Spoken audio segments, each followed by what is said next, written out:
Good afternoon. My name is Mark Wenzel. I'm the supervisor of the Wildfire Safety Advisory Board branch at Energy. Before the chair starts today's meeting, I will ask Unique Coleman, an analyst with the board staff, to talk about how to participate in today's meeting.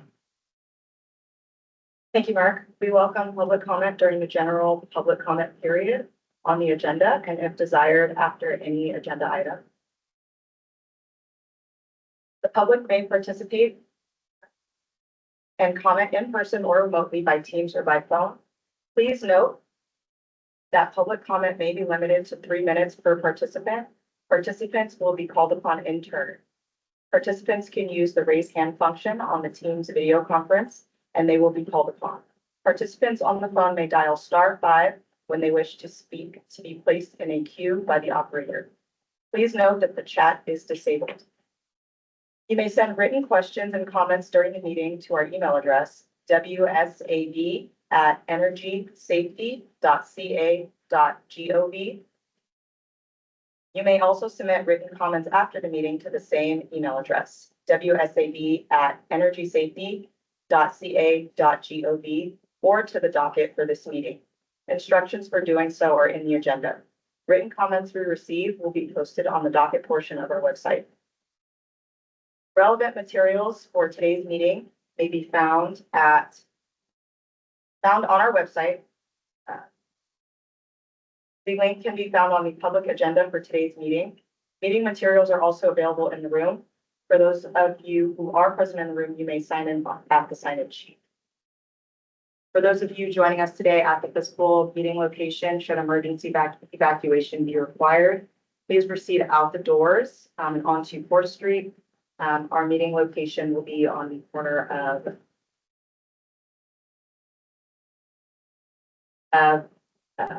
on 6th Street in Pershing Square. And that's that.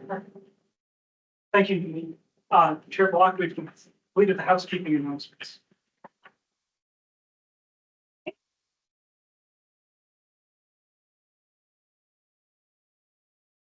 All right.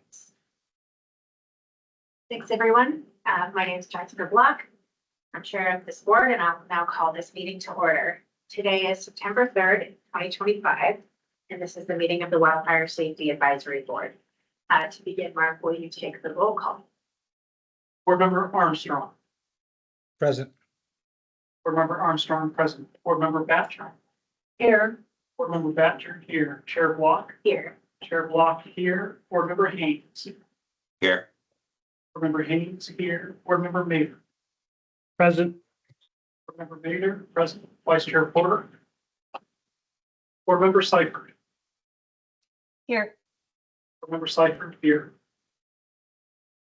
Right. Thank you, fellow board members, for being here with us today in our hybrid meeting. We've got 2 in person and the rest virtual. Also, I'd like to thank our Office of Energy Infrastructure Safety IT professional, New Cock, for maintaining the support today.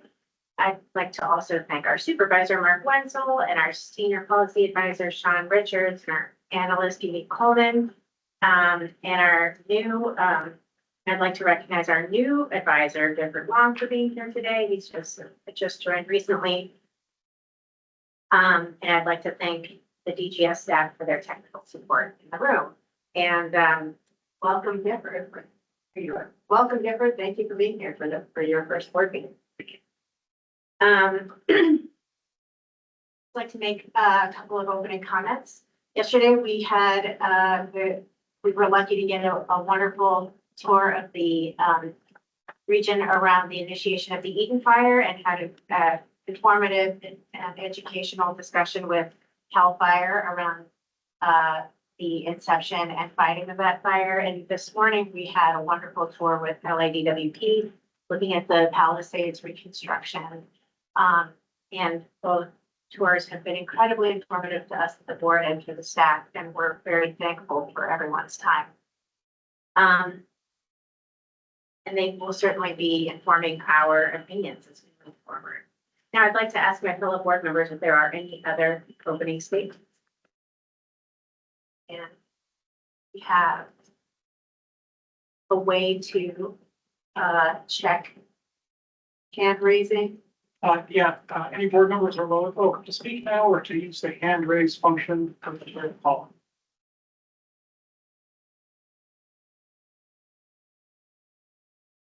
Here, I don't see any here. All right. Okay, let's review the meeting agenda. We'll first begin with the board to discuss and vote on the adoption of the minutes from our prior board meeting on June 4th. We'll next hear an update from the Office of Energy Infrastructure Safety. Then Energy Safety's Environmental Science Division will present their work on vegetation management best practices and how they would like to engage the board. Next, we'll hear a presentation from UCLA's Dr. Alex Hall on his research related to the Southern California wildfires that occurred in January. And then the Risk Modeling Committee will give an update on the board's work to respond to Energy Safety's request for risk modeling advice and recommendation. Next, the POU Committee will provide an update on the review of the wildfire mitigation plans for publicly owned utilities. And after that, we'll hear a staff update. We'll cover and make a list of any agenda items for future meetings. And then there will be a section for general public comment for items not on the agenda, and then we will adjourn. The next agenda item is reviewing and approving the previous meeting minutes. Are there any public comments in the room for our meeting minutes? Are there any public comments on the virtual teams or on the phone? No comments. Okay. By email? And also, yeah, okay. Do any board members have any corrections to the minutes? Let's going twice. Seeing no further comment, we will entertain a motion to approve the minutes for June 4th, 2025 as distributed. So moved. This is Tim. Thank you, Tim. Second. Thank you, Journey Bell. It's moved and seconded that the minutes for June 4th be approved as presented. Should we go through a roll call vote? Yes. Okay. Go for it. Those in favor of the motion, please say aye. Those opposing say no. Board Member Armstrong. Aye. Board Member Armstrong, aye. Board Member Batcher. Aye. Board Member Batcher, aye. Chair Block. Aye. Chair Block, aye. Board Member Haynes. Aye. Board Member Haynes, aye. Board Member Mader. Aye. Board Member Mader, aye. Board Member Seifert. Aye. Board Member Seifert, aye. Chair, 8 votes in favor, none against, no abstentions. Great. The ayes have it. The motion is adopted. California Wildfire Safety Advisory Board approves the June 4th, 2025 meeting minutes as presented. Next on the agenda is Dakota Smith, Supervisor in the Electrical Safety Policy Division, and will present an update on Energy Safety's work, including its review of the Electrical Corporation's wildfire mitigation plans. Dakota, thank you for being with us today. The floor is yours. Thanks for having me. I am Dakota Smith. I am a supervisor in the Energy Safety Policy Division, or ESPD, and I'll be here to give an update on our work streams in ESPD, as well as our safety culture branch here at Energy Safety. We can go to the next slide. So for the agenda, the work stream activity updates will include the IOU, the wildfire mitigation plans, an update on the risk model working group, as well as safety culture branch work streams, such as the safety culture assessments, executive compensation structures, and safety certifications. Next slide. Up first, we have the IOU WMPs, and I believe we are starting with the 2025 update evaluations. So just a few updates here since the last time we met and spoke at the last board meeting. ESPD evaluated a petition to amend from SDG Penny, which was submitted on April 10th earlier this year. And then we published a decision on that a petition to amend in July on the 11th, using the petition to amend criteria from our guidelines. We approved 6 amendments that met the PTA requirements, and we denied 11 amendments. The performance period had collapsed, or because the amendments did not align with the general rate case or GRC, a decision that the petition to amend was based on. Then just a note on the petition to amend that this was our first iteration of having one being submitted. It was like our first instance of evaluating one. This is a new a portion of our guidelines. So like moving forward, we should have like more of these, but just to note, this was our first time going through that process, and San Diego was the first EC to submit one of these. Also related to the 25 updates, we evaluated a change order request from Liberty that it submitted on April 22nd. We published our decision on that on June 17th. We rejected all 3 of these change order requests due to the requests not meeting the change order a criteria of reducing risk. And just note on the change order process that was a part of our previous guidelines. Those are not in our recently published guidelines, so the change order process is not active right now. And a last update on these plans, that all update decisions have been ratified by the PUC.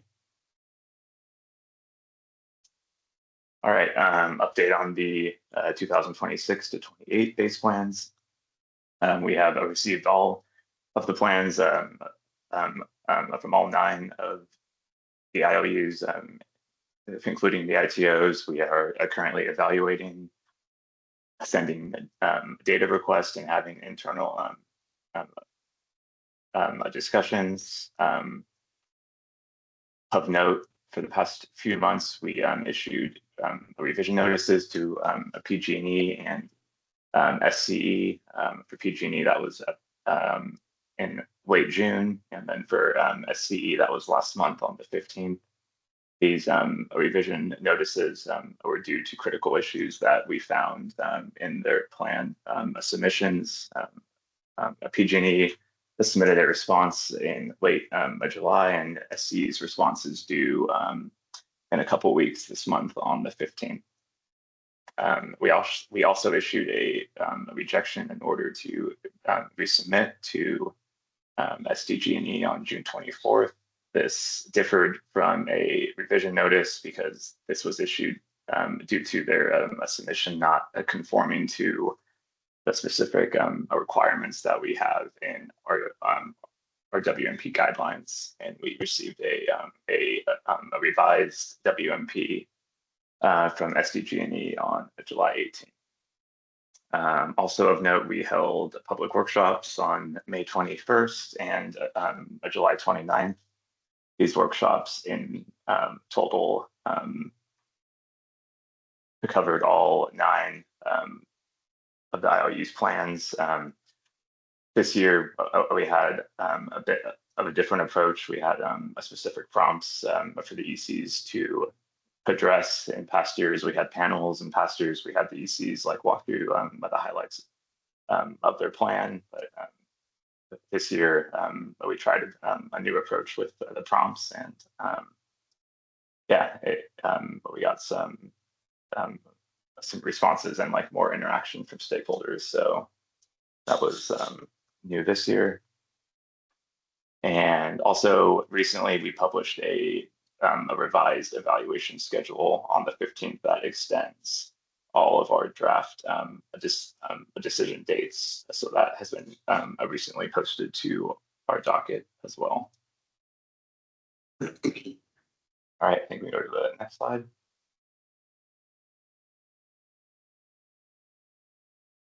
Last slide on the IOU WMPs. We recently published a draft of our update requirements chapter of the WMP, the guidelines. This was published on the 19th of August. A note on this that this chapter is specific to the requirements of the upcoming WMP update submissions. So it's chapter 6 of our previously adopted guidelines that also have the guidelines for the base plans of the petition to amend, but this draft chapter only shows the requirements for the update submissions. It's currently out for public comments, which are being accepted through September 18th, and we actually have a workshop on this tomorrow morning. And the contents in the current draft include 3 sections, which are general instructions specific to the updates, these 6 reportable update categories, and last, our evaluation process for the submitted update plans. And lastly, just a note here that all of the documents that I mentioned have been published and can be found on our various dockets. And we have a link here to our dockets for the base plans as well as for the guidelines for convenience. All right, next slide is on the risk model working group. Update here that the attendees who are of the 3 large ILUs and the 3 SMJUs, stakeholders, interveners, agencies such as the PUC and CAL FIRE, as well as industry experts such as TechnoSilva, are developing a document on how electrical corporations in California model or should model their wildfire risk. In addition to this, the topics that have been discussed at the risk model working group so far this year include the following topics, such as the calculation of natural units in wildfire consequence modeling, fire potential index, a determination, a consequence scaling from egress, and the socioeconomic factors, vegetation and asset data collection, probability of ignition calculation. So a lot going on there. Next slide is on safety culture assessments. For the 2024 safety culture assessments, the draft reports are currently under energy safety review. A publication of the 2024 SCA reports for the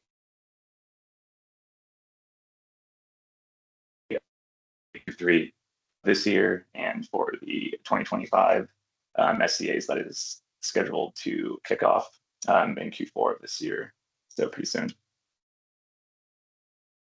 Next up is the executive compensation structures.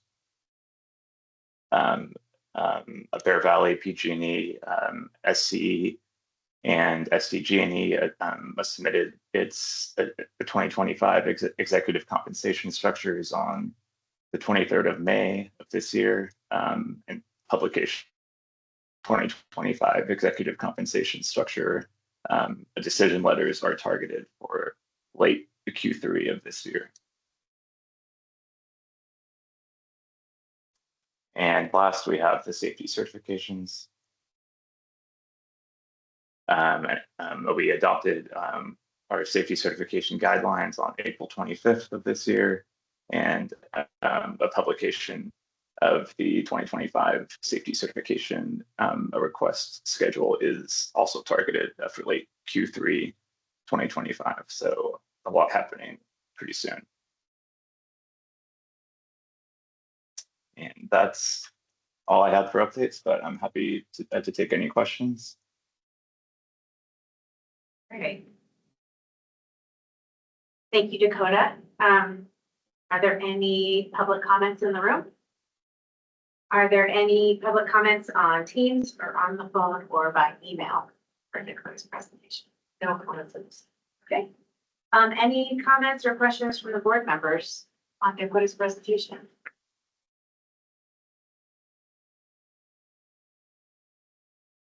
Okay. What are the next workshops for the IOUs, W&Ps? So those would be most likely next year when they submit their update plans. So the ones that we had in May and July of this year were like for submissions, and then like next year they'll submit the updates, and then we'll plan some workshops after those. Thank you.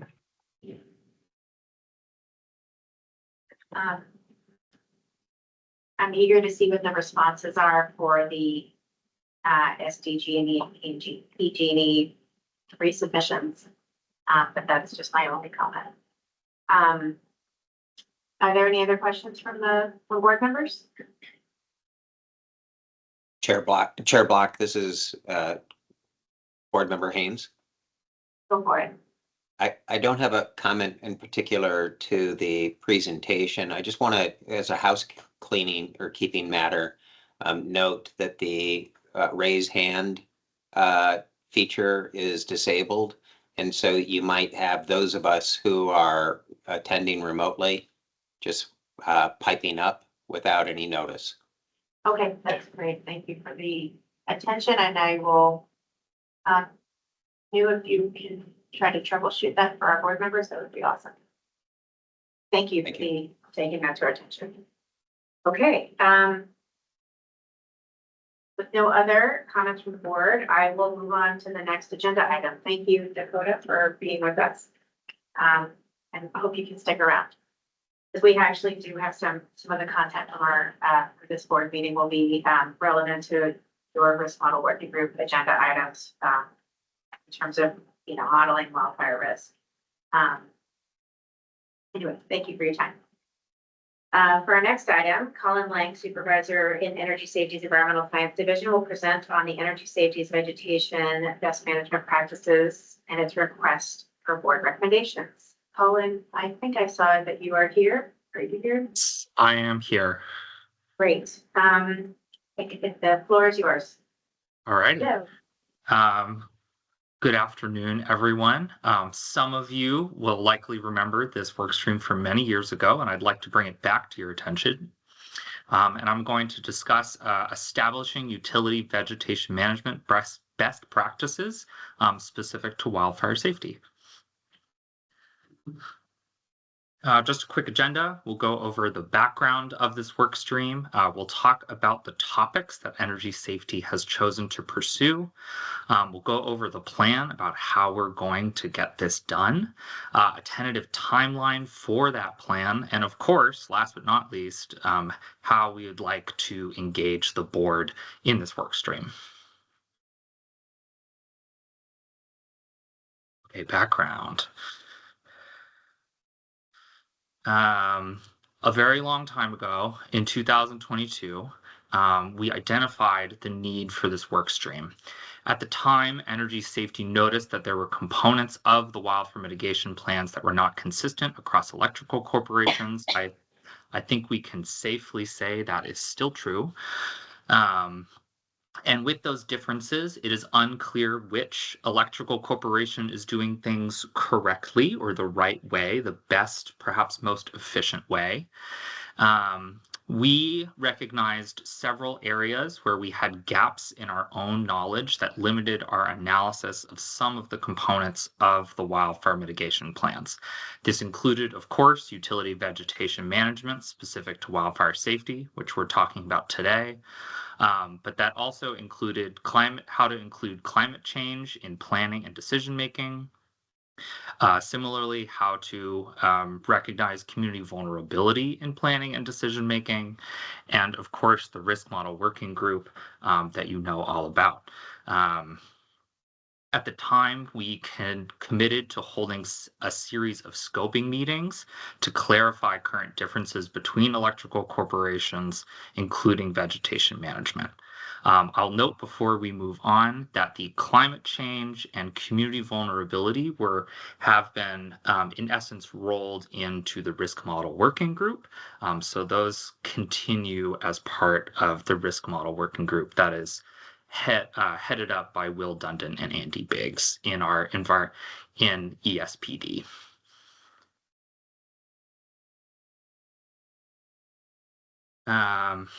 Before we held the scoping meeting, we worked to clarify the need for best management practices for UVM, and at the time came up with this problem statement that current industry standards and regulations do not provide adequate guidance on how utilities should manage vegetation to prevent vegetation-caused outages and ignitions in high fire risk areas.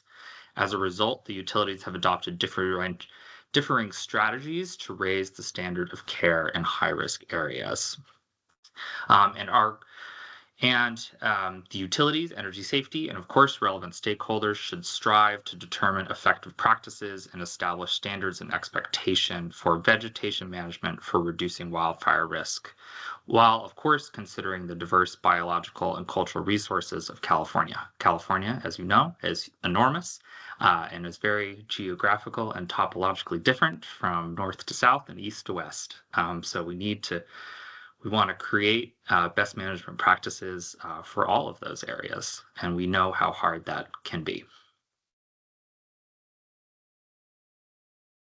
Okay, the scoping meeting was held February 10th, 2023.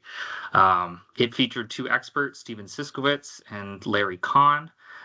If you do want to go back and watch that scoping meeting, it is on YouTube.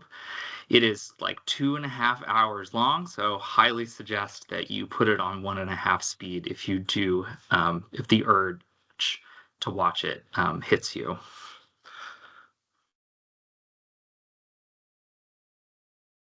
Before that scoping meeting occurred, we did have conversations with the large IOUs, that's PG&E, SCE, and SDG&E, and we talked about what they saw as the topics that needed alignment between the IOUs. The topics that came up regularly were hazard tree inspection, how to use remote sensing for vegetation management, and more broadly, how to manage the distribution right-of-way to reduce ignitions.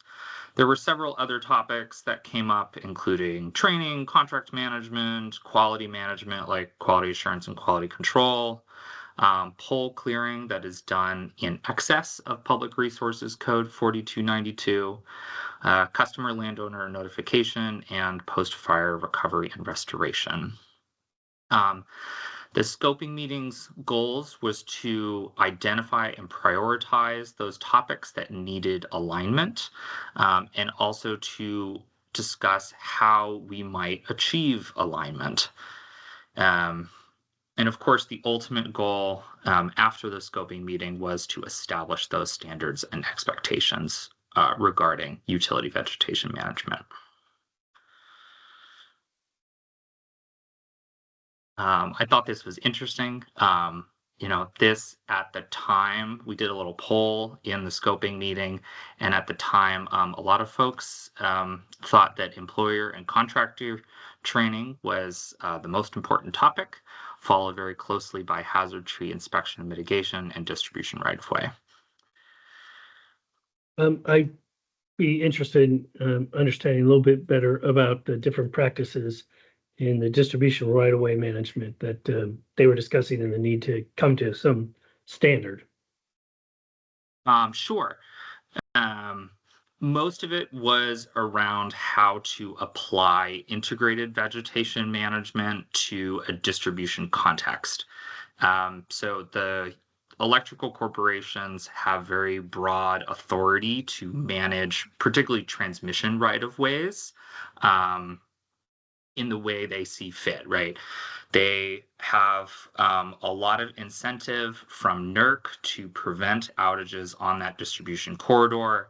and they use a combination of tools on the transmission corridors to encourage low shrubby growth rather than like tall weedy growth, to maintain a long-term and like healthy habitat, but as well as a landscape that is compatible with the land's use as a transmission right of way.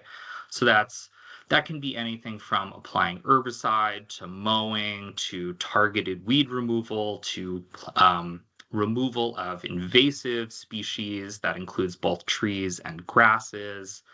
And the question is like how to apply that methodology of, choosing the right mitigation, the right vegetation mitigation for the right place to a distribution context where the landowner has a lot more say, and the rights of and authority of the electrical corporations is a lot narrower. So to driving towards a more similar way between the IOUs, the application of their rights. Yeah. Okay. And the I methods, understand. and the methods that they use. Gotcha. I understand. Thank you.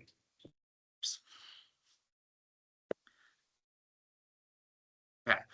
That was all of the background. That has all, 2022, 2023. It's now been over 2 years since that scoping meeting. And we have gone through the process of energy safety to select topics to align. The very first is remote sensing. There are, of course, various remote sensing technologies out there, of particularly LiDAR and satellite. Each can measure the various aspects of vegetation, including the vegetation's position relative to other objects like electrical facilities, and measuring them to a varying degree of preciseness. These technologies really show a lot of promise and to increase efficiency and effectiveness in the utility vegetation management space. A couple of examples of how the utilities are currently using these technologies differently. Liberty greatly relies on LiDAR to monitor the clearance distance between their distribution lines and the trees. While Bear Valley also uses LiDAR to do the same thing, but they also have a satellite program and a UAV program, and they also supplement those with ground inspections. And so Bear Valley is using it as part of a larger scheme and to augment ground inspections, while Liberty is more heavily relying on it as the source of truth for their inspections and remediations. Liberty and Bear Valley both fly their LiDAR, while PG&E is experimenting with backpack LiDAR, particularly in dense wood forested areas. So all of the IOUs and some of the SMJUs are currently using remote sensing, or they have very active pilots. And we want to know what the best way to integrate remote sensing is into vegetation management, inspections, and remediation. So real quick, Yes. we're titling this remote sensing technologies, but it's, when I think of the sensing, I'm thinking more of the EPSS line sensing stuff. There's no sensing technology. It's more visual type stuff. They're not sensing. Maybe I'm just reading it incorrectly. I'm just as I think of LiDAR and satellite, I don't think that those are sensing tools. I think of them more as some type of visual augmentation tool. Absolutely. They are classified as remote sensing tools. because they each use various types of sensors. Either LiDAR is pulsing light and measuring the reflection from that light to identify objects in space. And LiDAR and satellite can use ortho imagery, just like a camera, or it can use hyperspectral imagery to measure different aspects of vegetation. So you're right, like these sensors are not on the electrical infrastructure itself. They are mounted to either a satellite or a fixed wing airplane or a drone, helicopter, backpack, truck. So lots of different everything. ways to use these sensors. I think the difference is whether you're using spectral information or not. So whether you're doing, for example, an NDVI, which is using multiple spectral bands to do sensing. And speaking of that, something to potentially consider in addition to LiDAR that can look at the texture or the the height of different trees is looking. There are certain remote sensing techniques that can be used to estimate greenness or vegetation moisture, and that is directly related to flammability and ignition.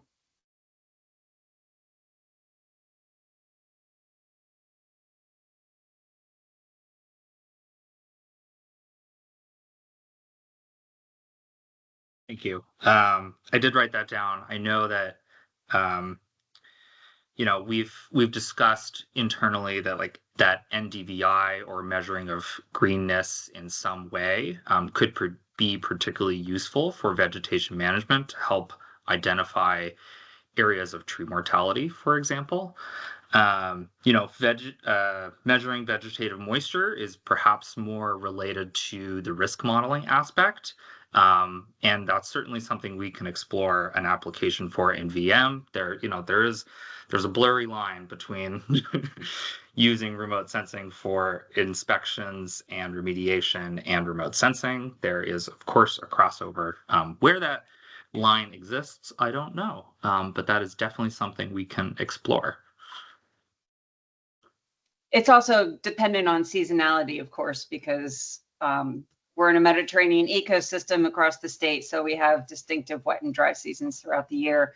But certain ways to look at vegetation moisture, I could see them being used both for risk modeling and for monitoring, but it, of course, depends on, what methodology you're using and what you're using it for and where you're using it.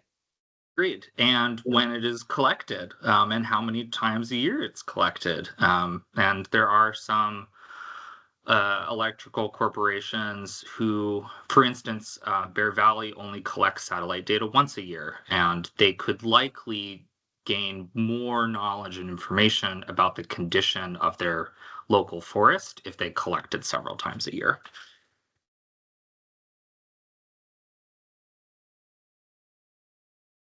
Okay. Number 2, quality management. This is like quality assurance and quality control, the broad umbrella. Quality management is the process of overseeing the activities and tasks that create a product or service to ensure that it meets the desired level of excellence. So for utility vegetation management, this is identifying weaknesses or errors that occur in both the inspection side of the house. Did the inspector identify the correct trees and prescribe the correct mitigation for those trees, as well as for the vegetation management crews? Did the crews properly apply best management practices, or did they achieve the prescribed clearance that was prescribed by the inspector? The electrical corporations have generally struggled to report quality of work in a consistent way. In the wildfire mitigation plans, we are currently using something called target pass rate, where we want a high percentage of QC and QA audits to quote pass, right? Like 95% of those audits pass. That's a good sign that the processes and procedures are working as intended. But for example, what is considered a pass might be different at Pacific Gas and Electric, and Edison and SDG&E. And so we're looking for some sort of alignment on these quality control metrics. That includes like how large should your sample size be? Where should your samples come from? Should it be random or should it be more judgmental based off of risk? All questions yet to answer. Okay, the plan.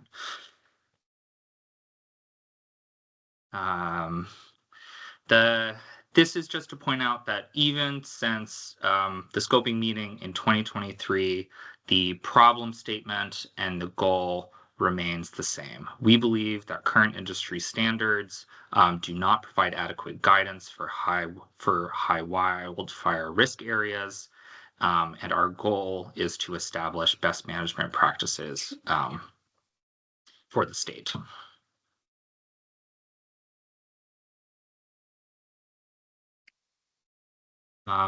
We will go through each of these plan steps in a little bit more detail, but quickly we will we'll have a public notice, we'll do research, publish, revise as necessary, and of course, implement.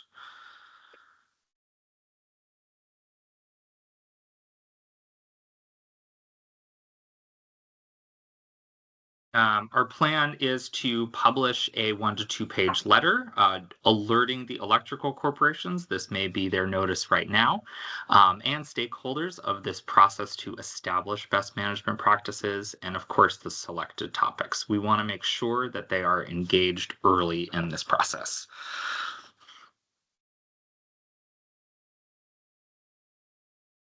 Of course, there will need to be a lot of research and development. The research will be led by ESD staff, namely the staff that sit under myself. And engagement will be part of this research. There will be data requests to the electrical corporations soliciting more detailed information about their current practices in remote sensing, their pilots for remote sensing, as well as their current practices for quality management.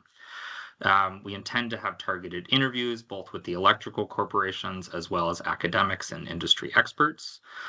We hope to hold workshops for these BMPs as well. The workshops could be part of this research and engagement phase. They will also likely be part of the draft to final phase. And an option, we could also present at an industry conference. There is a conference specific to utility vegetation management that I think could be perfect for this, perhaps next year or the year after. Once the research and engagement phase is complete, we intend on publishing the draft. Those drafts will be published to Energy Safety's docket and open for comment before they're finalized. We'll likely hold a workshop during this comment period, so that we can discuss openly with the electrical corporations as well as stakeholders about how to refine them before being adopted as final. We'll incorporate the feedback provided by the electrical corporations and various stakeholders, and eventually our goal, of course, is to publish them as final. Okay, and next comes implementation. Right off the bat, once those best management practice documents are finalized, they will become best practice documents as defined by the WMP guidelines. And these are documents that are meant to assist electrical corporations in meeting the WMP guidelines and statutory requirements, and that they are not all-inclusive and do not preclude electrical corporations from employing other technically sound practices. So it is meant to be the best management practices, at least immediately, are meant to be a guide for the electrical corporations. Other implementation mechanisms that we have at our disposal include, of course, the wildfire mitigation plan decisions and areas for continued improvement. We can push specific electrical corporations to adopt or adapt the best management practices provided by energy safety to progress the maturity of their wildfire mitigation plans. We can also integrate the best management practices deeper into the wildfire mitigation plan guidelines, specifically the reporting of the quality management metrics.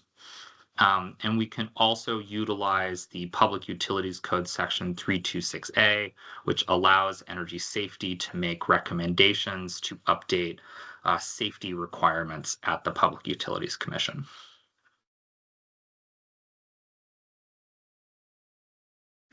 Okay, tentative timeline. We intend to publish the notice this month. The research and engagement phase will happen this fall and winter. We hope to write the drafts early next year, publish them in March, hold workshops late this year and/or early next year. We hope to receive comments by early spring and eventually publish in sometime in summer 2026.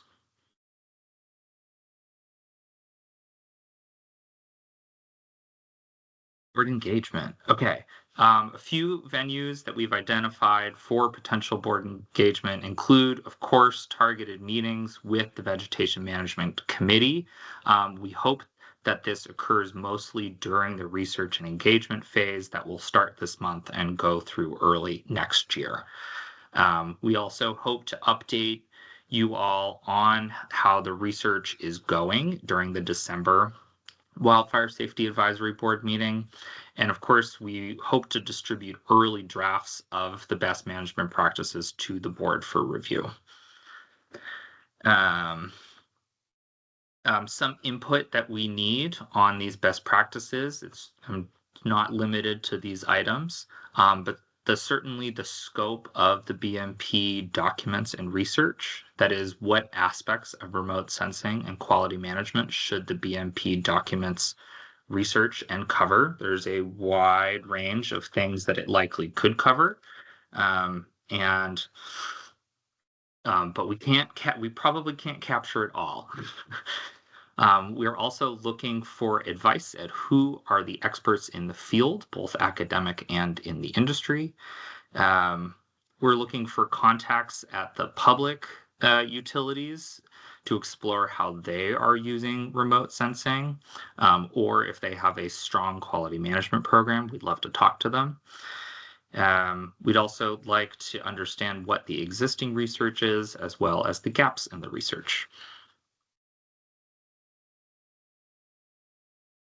Okay. And that's the end of my presentation. I'm happy to take questions from you all. If you don't have immediate questions, Mark and Gifford and Unique know how to get in touch with me. Thank you so much, Colin. And I just, I see your hand, Board Member Mader, but I'm going to just quickly go through any public comment options. Are there any comments in the room? Any comments on email, phone, or on Teams from the public? No comments at this time. Great, thanks. Okay, from the board, Board Member Mader.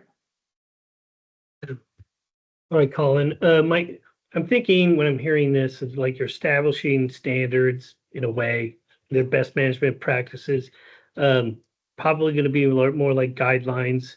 But, I'm wondering, when you establish standards, you make it more risky, or best management practices, you make it more risky to deviate from those best management practices if there's an adverse event. And then that might, there's got to be some conversation about it, stopping innovation or impeding innovation, or reacting to local conditions.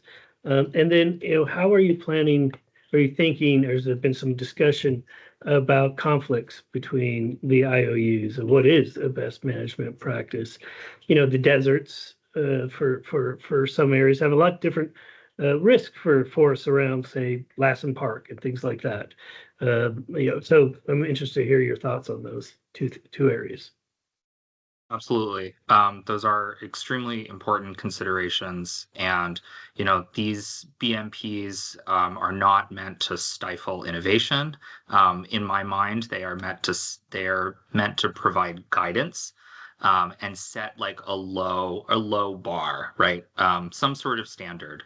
I think it's safe to say that all of the electrical corporations, particularly in high wildfire risk areas, are going well above and beyond current industry standards in order to reduce their risk. So, like documents like GO 95 set a baseline for the construction of electrical infrastructure in this state, but that in high wildfire risk areas, the utilities are going above and beyond those and experimenting in different ways, different construction methodologies in order to further reduce their risk. And so what we're hoping to do is provide advice, not just for the IOUs, for the SMJUs, perhaps for the publicly owned utilities as well. And so they can take the lessons learned from the large IOUs who have a lot of resources and have done these pilots, and hopefully apply kind of like the baseline of what we think is the best practice and will reduce risk in the long term.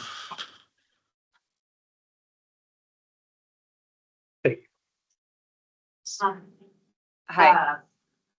Okay, board member Seifert, go for it. Yeah, thanks. I just sort of reacting to what board member Mader just brought up. I wonder if bringing some of that flexibility into the best management practices could help, such as a best management practice is every year to do research on what the newest remote sensing methodologies are, or something like that. Absolutely. And we've talked about how often these best management practices should be revisited by energy safety. And remote sensing is likely the best candidate for frequent updates. Quality management, likely a little bit more stable, but that is a consideration. I would like to give the floor to board member Batcher. Thank you, Madam Chair. Colin, thank you for this presentation. And I think I'm very interested in how your schedule and possibly attending some of the workshops, et cetera.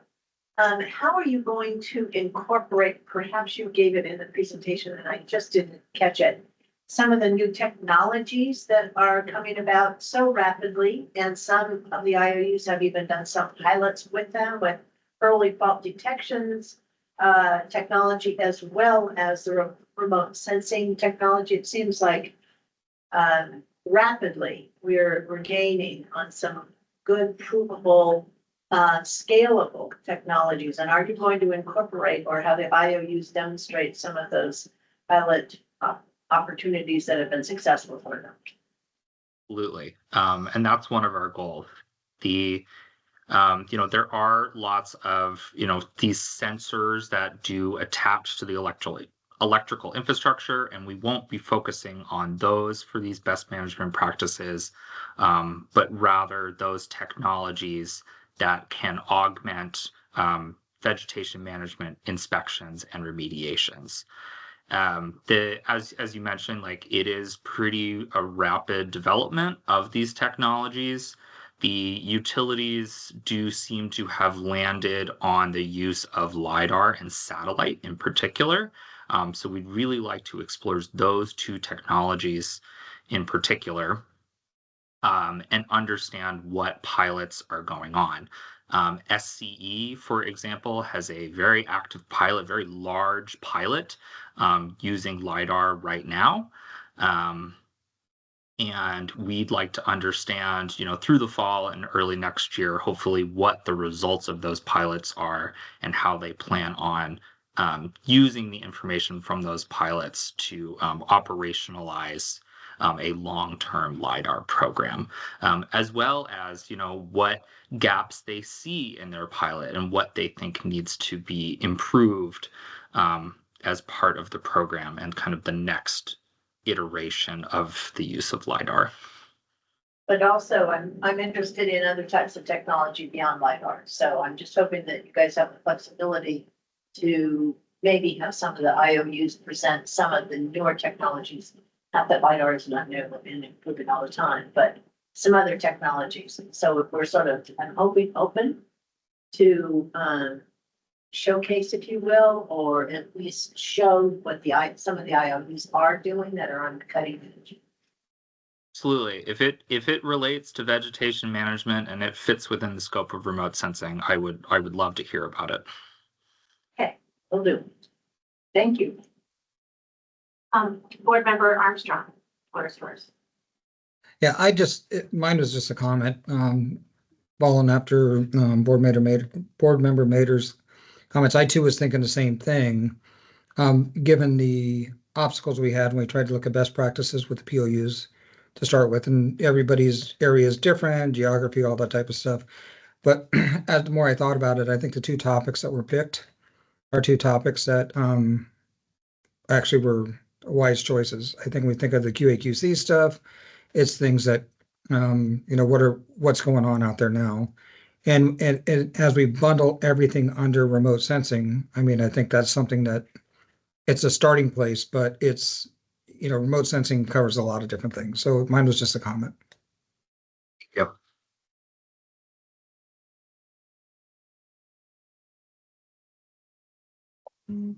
Excellent. I just want to ask again if any board members have any further questions or comments. I can see the video of board members Seifert, Mader, and Armstrong. Want to raise your hands? Okay. All right. Colin, thank you very much for your time. We're really looking forward to that engagement. I have a lot of ideas, but I'll bring them forward in appropriate channels. Looking forward to it. Thank you. Thanks for your time. Look forward. So we are ahead of schedule, and what I'd like to do is, before our break, move to agenda item number 7. The POU, Wildfire Mitigation Plan Review.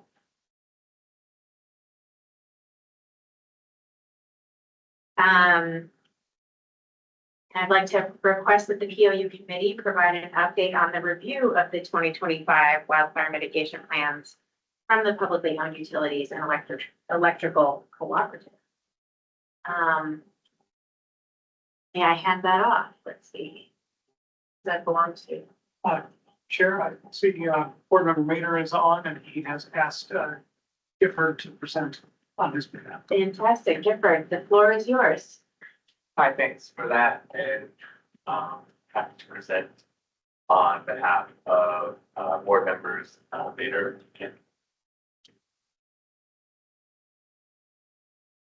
So the font is a little dark, but for those that are listening, we had an opportunity to review 44 POUs and co-ops with the wildfire mitigation plan. And we are in the process of drafting recommendations. As mentioned during the June board meeting, the committee has identified 12 POUs to spend more time on reviewing their plans this cycle. That does mean that there was less time spent reviewing the remaining plans. But we were in the process of reviewing these plans, we were able to send 29 follow-up questions to POUs in the hopes of better understanding their individual utilities and approaches.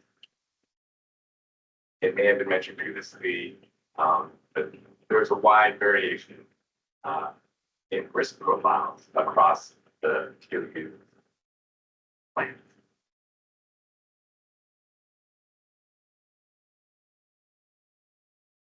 In this slide, the POU committee is looking for 3 steps when reviewing a wildfire mitigation plan. 1, the intelligence or information necessary. 2, the criteria in order to make a decision.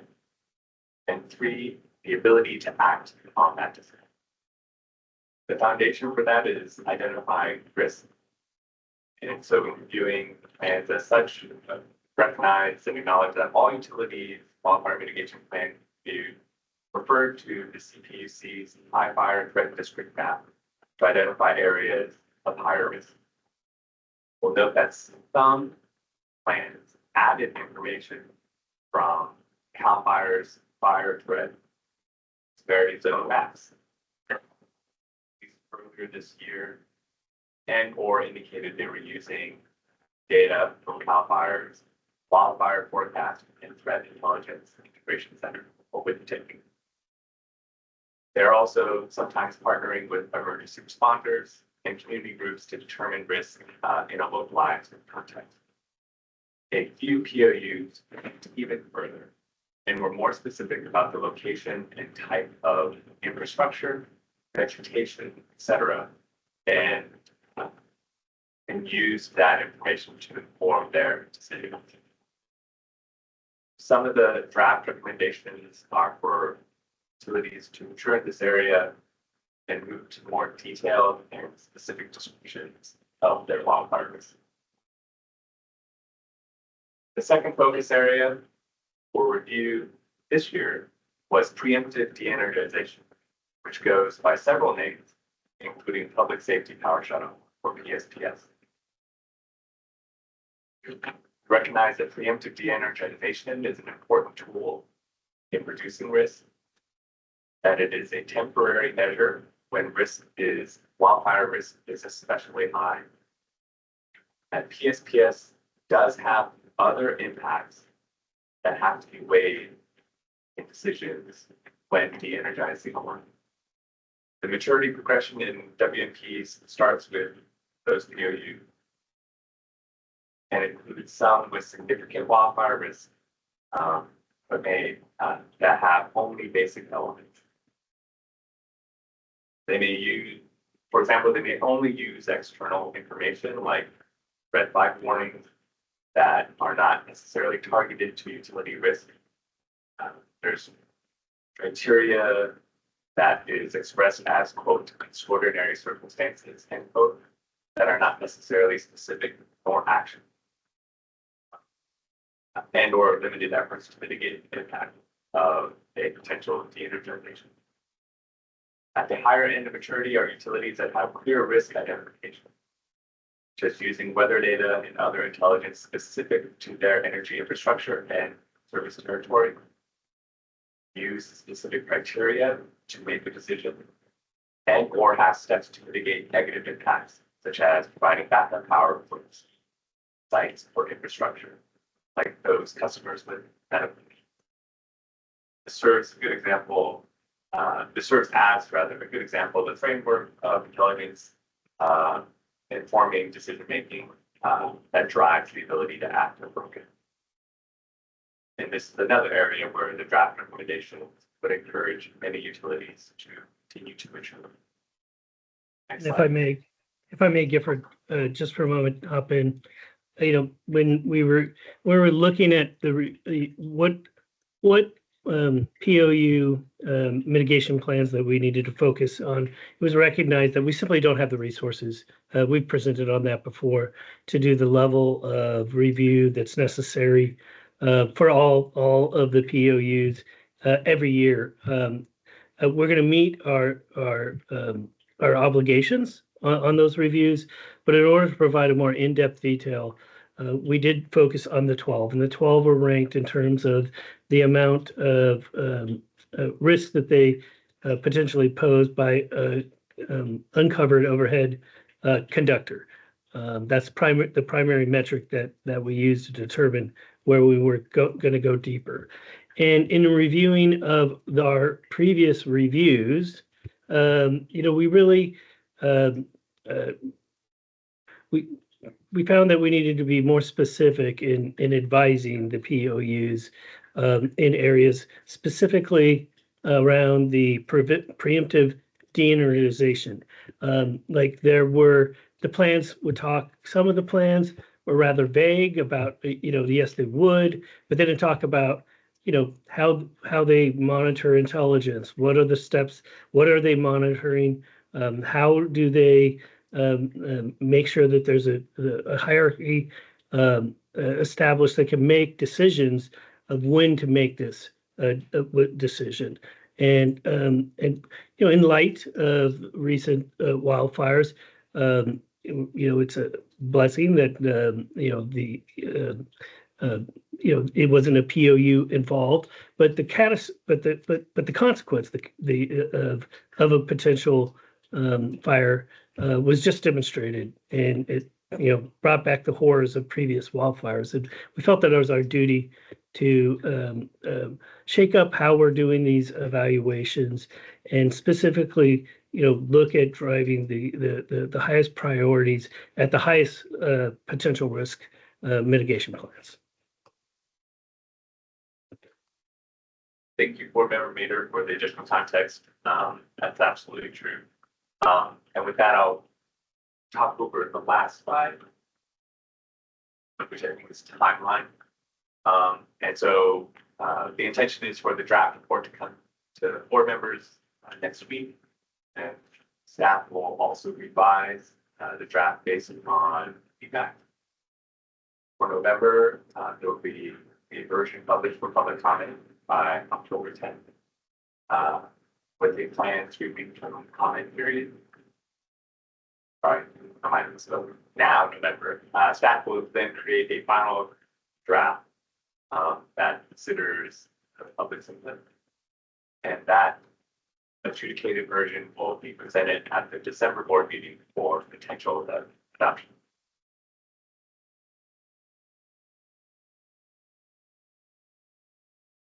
And now, if there are any questions. Okay. Thank you, Gifford and Board Member Mader. Are there any public comments on this agenda item in the room or on the conference line, on phone, or by email? No comments. Okay. Board members, are there any comments?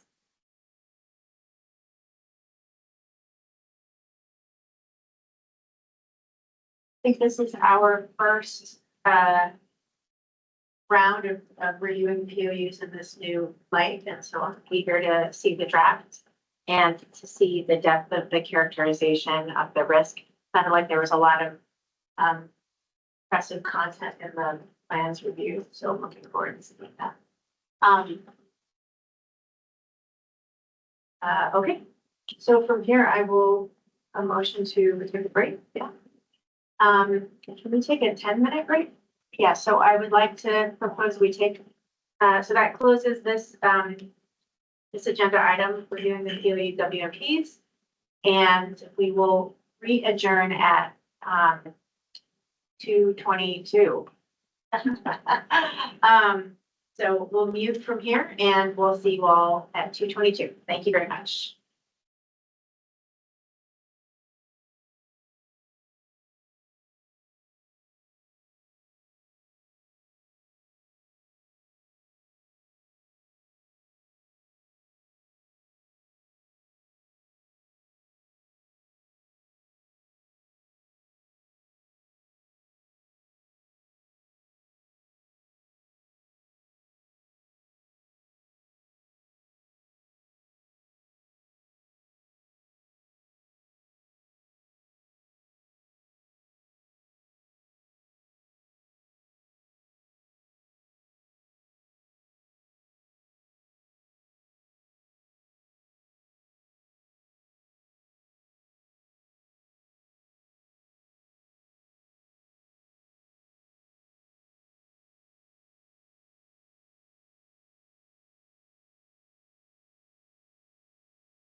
Are we there?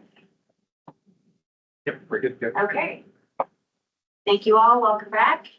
Next on our agenda, we have special guest, Dr. Alex Hall, UCLA, who will present on research on the January 2025 Southern California wildfires and their associated extreme weather.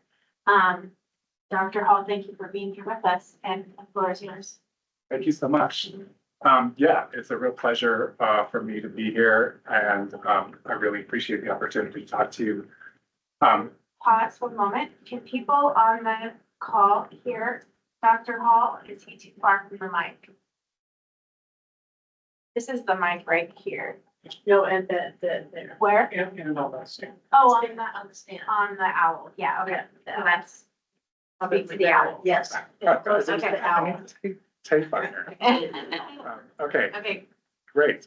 Yeah, so I am the director of the Institute of the Environment and Sustainability at UCLA, and I also, for the past couple of years, have been directing something called the Climate and Wildfire Research Initiative at UCLA, which is a multi-campus, multi-PI effort to try to reduce wildfire risk, especially in chaparral landscapes and places adjacent to those in like urban Southern California. What I wanted to talk to you about today is some of the explosion of research that has occurred since the January 2025 wildfires that I think is really quite relevant to the topic of wildfire risk and public safety. And so I have 3 topics I want to talk about. So next slide, please. The first one is something that I did with several colleagues just within a week or so of the wildfires themselves. One thing we wanted to get a handle on is what made these things so extreme. And especially we wanted to understand the role of climate change in the wildfires, because we knew there would be a lot of misinformation about climate change, and we wanted to get ahead of that by putting out some kind of statement. So this came out within a week of the fires, but I think it still holds pretty well. So basically, we're trying to understand what made them so extreme. So the next, and this will set up, I think, other work that I'll talk about as well. So next slide is one of the factors here, which relates to the underlying temperatures in the region. So the top panel shows a trend that you're probably very familiar with globally, but manifested in Southern California. In the summer and fall, we have the temperature averaged over the region plotted since around 1900, and you can see a warming trend, of course, very familiar. If you look at the distribution of those temperatures now, on the bottom is just how those, if you make a histogram and just plot all those temperatures in a histogram, and you can see how they're distributed. And you can see that the year 2024, the summer of 2024, was one of the warmest on record, not the warmest, but quite warm. So a very extreme warm summer, which was responsible for drying out the landscape to an unusual degree. And if you'll also recall that the previous 2 winters had been unusually wet. So we started out the summer of 2024 with a lot of vegetation and very, very moist vegetation, unusually moist. And we ended the summer with that same vegetation being unusually desiccated. And so one of the factors that we want to untangle here is what was the role of the warmth in the summer, which is very likely climate change driven, in the fuels conditions when the fires occurred. Okay, next slide. Okay, the other factor here is the rainfall. So one of the really unusual aspects of the conditions on January 6, 2025 was the fact that we had very little rainfall up until that time. And if you look at the top plot, that's the cumulative precipitation since the beginning of the wet season. So we're saying this in the summer here. And the red line is the amount of precipitation that was accumulated in downtown Los Angeles as of January 6th. So you can see it's almost 0. We might have had maybe a few tenths of an inch of rain, but basically nothing. This weather station is really interesting because it goes back to 1877. So we have a very long record of precipitation. And if you look at the black curve there, that's the average accumulation of precipitation in downtown Los Angeles over that time period. And then the gray bars are just plus or minus a standard deviation. So you can see that there is a really unusual start to the wet year, extremely dry conditions. And again, if you look at this in the histogram space on the bottom, you can see that it's one of the driest on record. However, it's not the driest on record. And in fact, we had a few very dry early starts to the wet year in the early part of the 20th century. And if you make a plot of this in time, there's not really a trend. And that's really what we look for as a starting point for making climate change attribution statements. And so we attribute this unusually dry start to the wet year as stemming from the unusually large amount of natural variability in hydroclimate in California, especially in Southern California. So one of the most variable regimes in the country. And we just kind of had bad luck there. All right, so the next slide. So this is where we, tried to put it all together. And we looked at what the fuel moisture was in Southern California, in the coastal part of Southern California. And this is a plot that starts in the early part of 2024. And if you look at the black line there, that shows the unusually high levels of moisture in the fuels at the end of the winter in 2024. So it was really wet, and you can see it's well above average. The gray zone there is the distribution of variability, with the dotted line in the middle being the mean. So it's well above average. And then if you follow the black line, ignore the other ones here. If you follow the black line all the way through till January 7th, you can see that it plummeted and went below normal by the time we got to January 7th. So the question is, how can we partition that? Part of it is due to the warmth of the summer, and part of it is due to the fact that we didn't get any rainfall. And one of those factors is probably human related, climate change related. The other factor is probably not. So how do we disentangle those things? And if you look at the colored lines, that's our attempt to disentangle them. And if you look at the blue portion, I won't go through this in detail, but if you look at the green portion is the total anomaly. That's the total amount of dryness relative to normal at the time when the fire started. And the blue is what occurred because of the precipitation deficit. And the red is what occurred due to the unusual warmth. So roughly a quarter, so in other words, the fuel moisture would have been roughly a quarter moisture had we not had that really warm, moist summer. But of course, most of it's due to the fact that it didn't rain, which I think kind of makes physical sense.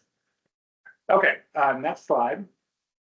The next question is the Santa Ana winds and how extreme were these? And it's very hard. It's hard to ascertain this because our wind records are so terrible, and so wind is very hard to keep records of.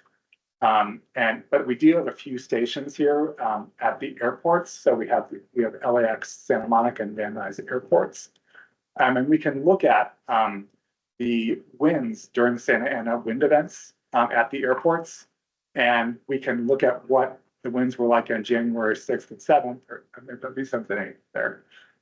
And we can ask, well, where were these winds in the distribution at these three locations? And you can see that they were very extreme events, as we know. And if these records, I think, are roughly 20 or 30 years long. I think LAX might go back the furthest. And so we think that these were something like a 1 in 20 year event in terms of the Santa Ana wind strength. We can't really do trend analysis because the time series are too short. But our best evidence and just kind of thinking leads us to believe that this was also a naturally occurring event, that these winds are theoretically very extreme. And so on that score too, we probably had some bad luck. Okay, next slide. Of course, there are other factors too. The fact, I think it's important to keep in mind that we don't have natural ignition events during Santa Ana wind events. So they are ultimately anthropogenic because they were ignited by human activity. The other piece of the puzzle that we didn't evaluate is the temperature and humidity of the winds themselves. Probably the winds were warmer than they would have been otherwise without climate change. And we know that there's a relationship between fire size and intensity and temperature, including in Southern California. And so probably the fires were a little bit bigger because of the fire promoting power of the winds being greater because they're warmer. So that's another factor. So if we try to summarize the role of climate change here, there are two things that probably contributed from the climate change perspective. One is the winds were warmer, and that's something that we still have to evaluate, and I'll talk more about that in a second. And then secondly, that the fuels were roughly 25% drier than they would have been without that warm summer preceding the fires. So that's, you know, an attempt to disentangle climate change and these other factors that are due to natural variability and human ignitions. Okay, so that's the first piece of it. Can you go to the next one? Thanks. So the next thing that we did was we put together a team of folks to try to simulate these wildfires and to try to, and if you can build a simulation system, then you can kind of play God with it, and you can take certain factors out and see how the fires would have behaved with or without those factors. So the first step here is to try to build a simulation system. Okay, so next slide. So this is just, you know, a more detailed version of what I just said, but you know, I think it's important to keep in mind that these firestorms spread much further into urban areas than previous fires. So why did this occur? And what was the role of climate change in this unusual behavior? And also, if we're talking about resilience and adaptation, what measures could have been taken to prevent this? And how can this inform our resilience measures going forward? So the elements of the simulation system include a very high resolution weather model. We actually updated this. It's now 33 meters in resolution. So it's a very, very high resolution and very computationally expensive simulation. We have fuels characterizations that are derived from satellite data. And then we have two fire behavior models that we're coupling together. One is a wildland fire behavior model, and another is an urban fire behavior model. And this is also a collaboration among folks at different institutions, really across the whole country. So this, we really brought together the folks, the best people who do this kind of work at these different places. And this also kind of encapsulates our effort to transcend our own institution, really focus on where we can get the best talent. Okay, so the next slide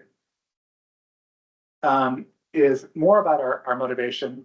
So, you know, if we can reproduce the fires with the simulation system, then we can do these counterfactual experiments. So we can determine the effectiveness of mitigation strategies and look at the role of climate change. So we can imagine, like, if the homes had been hardened in a different way, how would that have affected the survival and damage of the structures and maybe the behavior of the fire itself? And another question that arises in Southern California, because we do have unique landscapes here, is what is the effectiveness of vegetation management? We have different strategies in the chaparral versus the forests, and it's not a one-size-fits-all approach. And so can we quantify the effectiveness of fuel breaks if we had them in this situation, given how far these embers were traveling? That's another question that we want to address. And then finally, climate change. So if the winds had been cooler, consistent with the amount of warming that had occurred since the pre-industrial period, how would the fire behavior have been different? And likewise, if we removed the warming related component of the fuel dryness, how would the fire have behaved? In other words, is part of the reason why these fires extended so far into urban areas because of these additional factors that are worsening or aggravating fire behavior. And I think also we want to do experiment where we imagine this fire in an even warmer world. So imagine if this had played out in, say, 2050, 2080, 2100, how much further would it have spread into the urban environment? And how much worse would the damage have been? This also, I think, allows us to address questions around resilience and policies related to structure hardening. Okay, I think these are really unanswered questions and they're obviously they're very high stakes. Okay, so next slide. Okay, so this is a snapshot of the simulated winds shortly after the likely ignition of the Eaton fire. So this is our simulation. And you can see extremely strong winds blowing southward across the San Gabriel Mountains. And this is, very consistent with what we know happened. Also from CAL FIRE, the observed fire perimeters. The black is the perimeter at, I can't see that time up there, but that's early in the fire. And then the red is the ultimate perimeter of the fire. So that's just giving you a sense of the actual, like what we're actually simulating in this framework. Okay, next one. All right, here is some early results. This is the Palisades fire now, and this is the spread of the fire over the first 12 hours.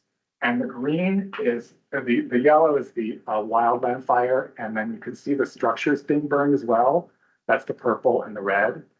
And then, so you can see the fire fronts spreading across this landscape. You can see the ember transport as well, some of the urban neighborhoods being ignited, even though that they're quite remote from the wildland fire. The ember transport here, I think, is really an interesting aspect of the simulation and really, I think, illustrates very powerfully why this was such a difficult situation to control. And, I think the really terrifying spread into urban areas. So that's the Palisades fire initial results. And then the next slide, if you'll just focus on the left-hand side, this is the original fire spread in the Eaton fire. This has similar characteristics. You'll see embers being transferred very quickly across the landscape. You'll see likewise structures being burned in the Altadena areas. There's a big ember transport and a big expansion of the fire area. And you can see it kind of, I didn't put the observed perimeters on here, but you can see it kind of filling out the ultimate observed perimeter of the fire. So this is just giving you a sense of what's in the simulation. And the right-hand plot is our first attempt to imagine how the fire would have behaved had the structures been hardened. It's kind of hard to see, I think, unfortunately, but if you look closely, you can see that there are many fewer structures burned on the right-hand side. There's a lot less red in the urban areas, and the fire behavior is different because of the structural hardening that is imagined in this scenario. So this is just giving you a sense of the technology and the capabilities. Okay, next slide. So this is really early stages. It's been amazing what people have been willing to do with no money. And so we've been operating with no funding.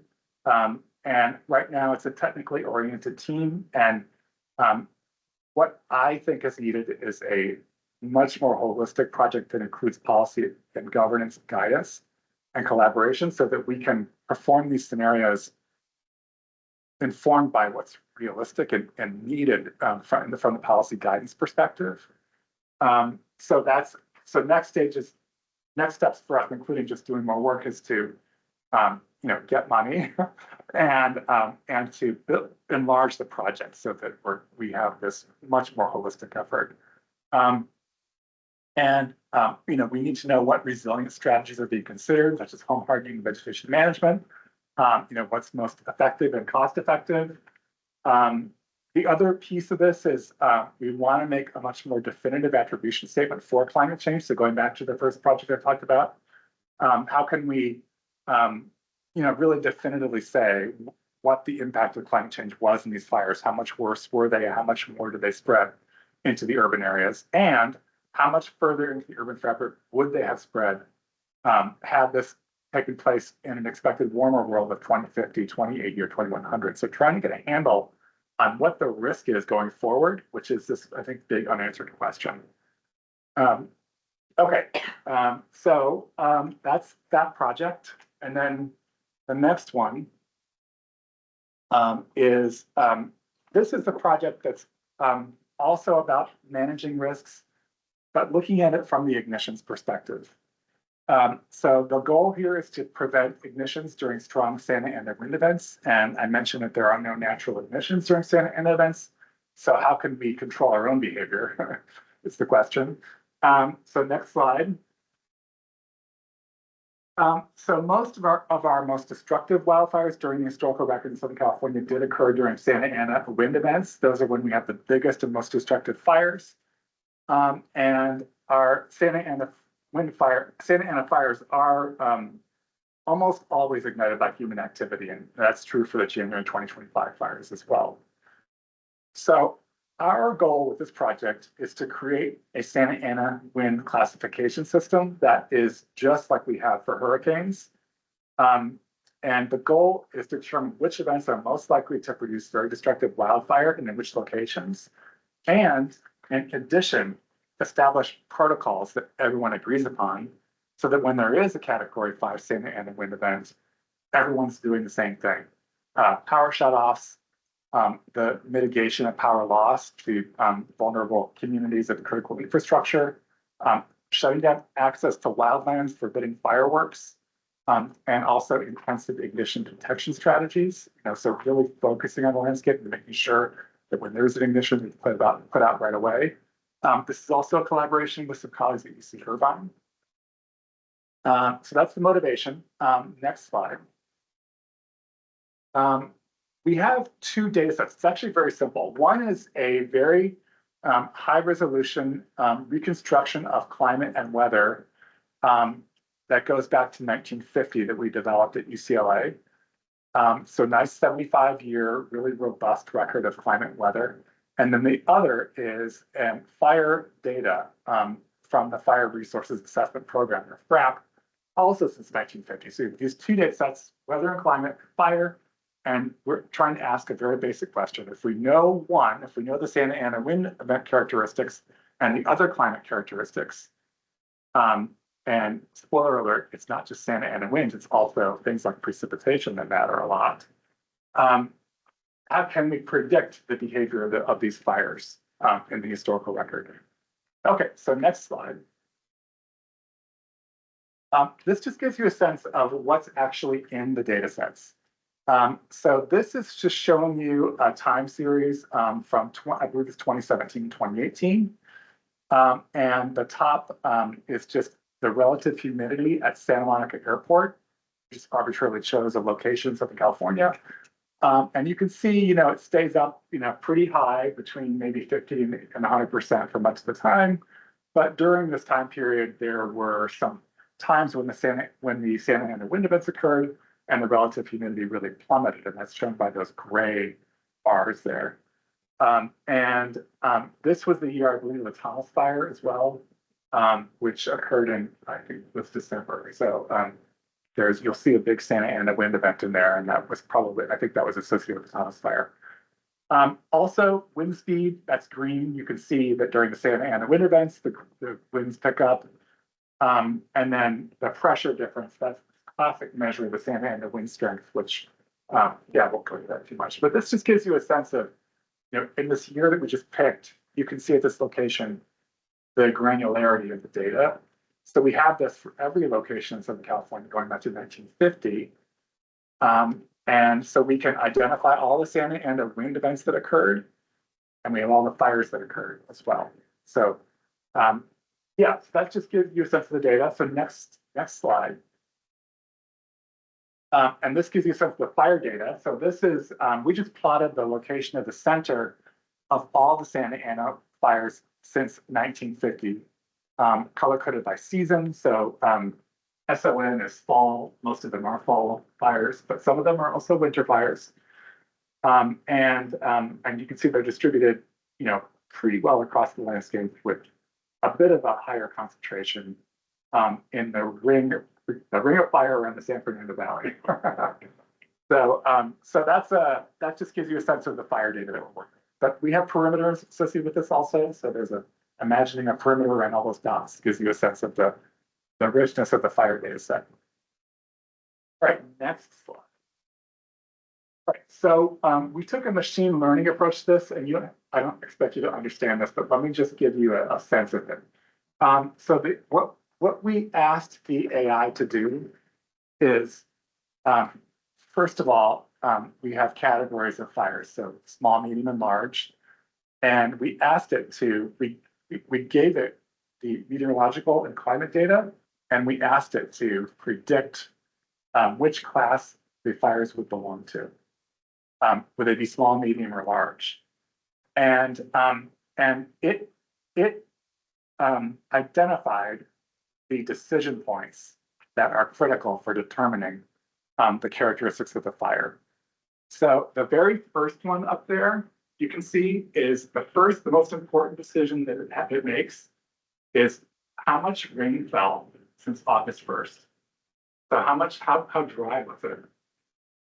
Because if the precipitation is more than 1.2 inches, then the fire risk is very low.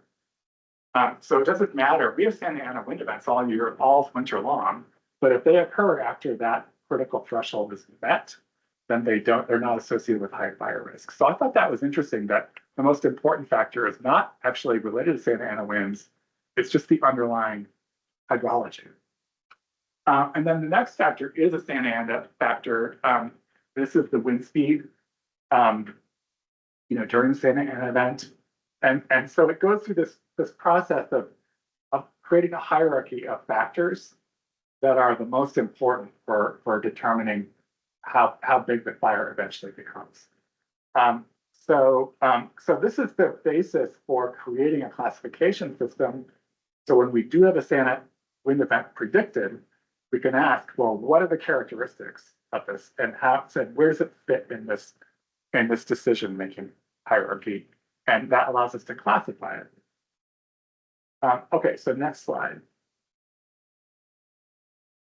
This project is also in its early stages, and likewise with the other project, we also need policy and governance guidance. And so we have, questions around, for example, PSPSs during Category 5 Santa Ana wind events. What should those be, and how do we get everyone to agree on those, and how do we protect vulnerable communities and hospitals and cooling centers and public transit and so on. And other, I think other important guidance is related to the design of distributed energy infrastructure. Can that be used to create more resilience in these places? And then we have governance questions around exclusion of people from wildlands. How do we get all the agencies coordinated to do that? Who should do that? Should it be Cal OES that coordinates all this type of thing?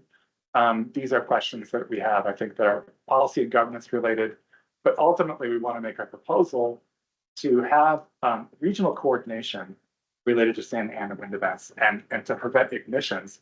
And I think a next layer of that would be to understand the risk reduction associated with that, so that we can convince, for example, our insurance partners that the risk is actually lower because we have these systems in place, and therefore the insurance market should be more functional, more affordable. So there are all kinds of knock-on things that I think could follow from this. So yeah, I realize this is like a lot of information and just throwing stuff at you, but it just gives you a sense of, I think, where we are with some of the more kind of bleeding edge science and technology around this space. I mean, there's a lot more than what we're doing, but that's what we're up to. Yeah, thank you. Thank you very much. I will ask if there are any public comments in the room first. Any public comments or question from the virtual meeting, email, phone? I'm not seeing any comments at this time. Okay, all right. I do see one. Okay. I don't see it, but is it a public comment?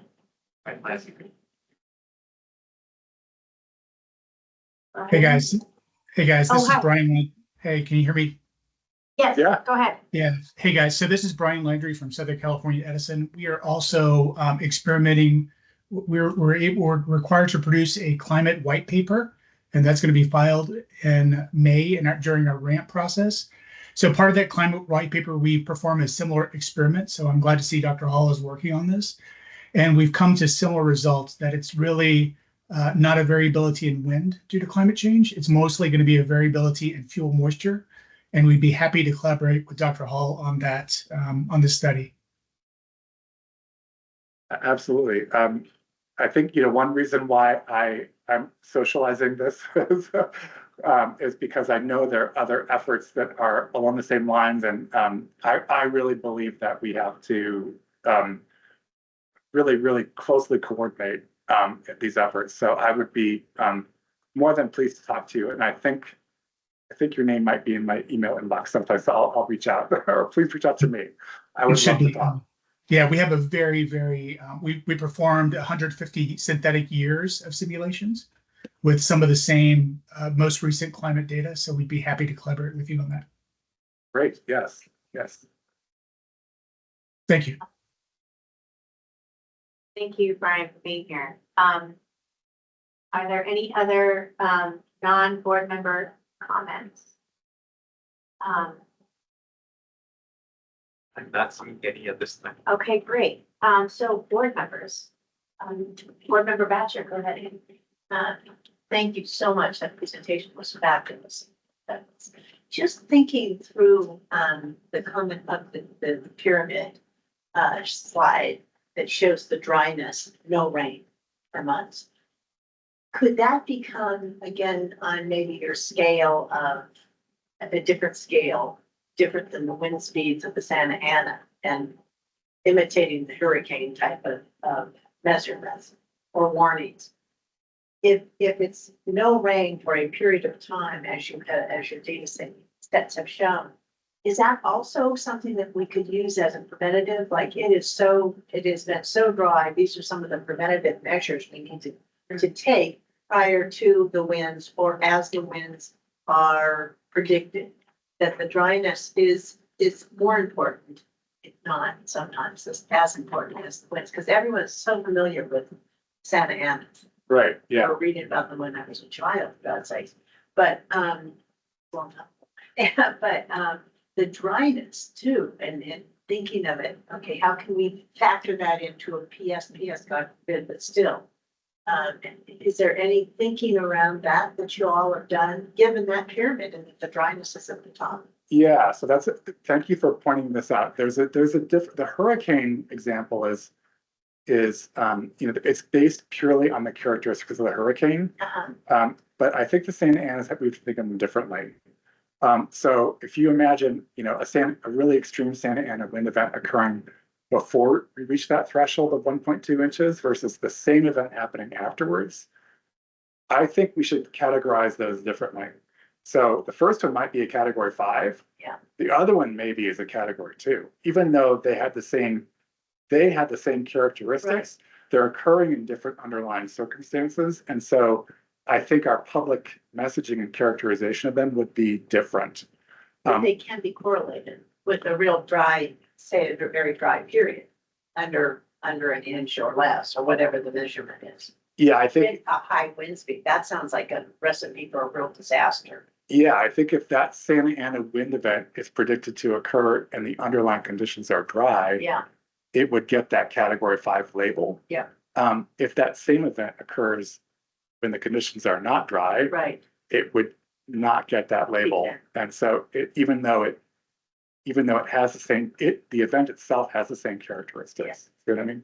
Yeah. Yeah. No, thank you. That's what I was thinking. Yeah. Yeah. But I think and there are other factors too. Like we found some really, really freak summer fires that occurred in the spring.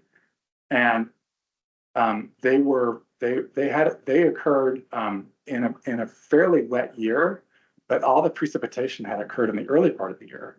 So it had dried out. So there are other measures that we put in there to account for that. So it's tricky. I think it's a little bit subtle what makes these really dangerous, and that's what we're trying to use the machine learning for, is to identify just how complex this is. And then you factor in the built environment. That's another piece. Yeah. Yeah. And I don't know about ignitions, whether people are more likely certain times to light fires than others, and there's a human factor here that might be worth accounting for too. Thank you. Other comments from board members online?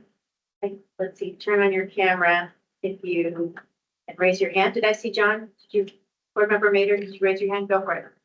I did. Thank you for the presentation. I really appreciate it. I would note that we are seeing, especially in the larger IOUs, we do see fuel moisture as part of the calculations of whether to initiate a PSPS. And so glad that this tool is being developed so it's more available to other utilities. I'd like to call out the San Francisco PUC. They added fuel moisture as one of their predictors for why would they initiate power de-energization. We got a briefing at the beginning of 2024 from the Cal Fire, and they noted that the fuel was because of the wet year, the fuel was much high, which was growing much higher. It wasn't always trees; it's a lot of weeds and things like that, and that there was a lot more fuel that year. And then we've heard from Dr. Seifert and others that depending on the number of times an area is burned, there are invasive species that are growing back and replacing California species, which are more fire resilient. And I just wondering if there's any plans to put those two areas into your study, when fuel would be higher than normal, for a lot of the same reasons that you're tracking, and then what does the fuel consist of, and how does it act? And then I have one other comment after your response. Yeah, that's a great question, and I think it's another thing that we could include, for example, in the simulation system, is we could imagine the biomass is twice as large, and what would that do? Or it burns twice as fast as the old biomass that used to be there. Yeah. I think that's a question that is a very good one, and that's the one to think about. The only thing I would say is in our Santa Ana classification system, we looked at we included the precipitation that fell during the preceding wet years as a surrogate for how much fuel had built up, because in the chaparral, if you have a really big wet year like we did in 2023, 2024, and preceding that too, there is a buildup of fuels. And so we included that as a predictor of the fire, the observed fire. And we found that it has almost no predictive power in this framework for Southern California. Now, I don't think that's not true. That will definitely not be true for forest systems. But in this shrubland environment, it seems like it's a weak predictor of the fire size. Fire size was the metric that we were trying to predict.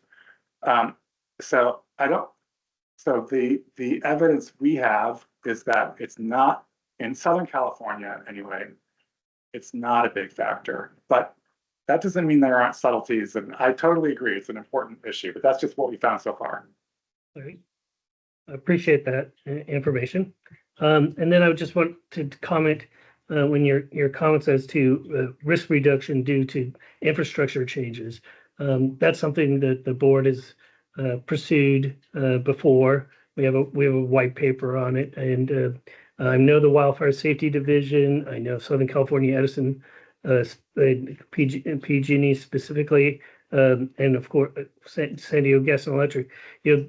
They've done some work in trying to understand what kind of different infrastructure construction methods can reduce the chances of an ignition.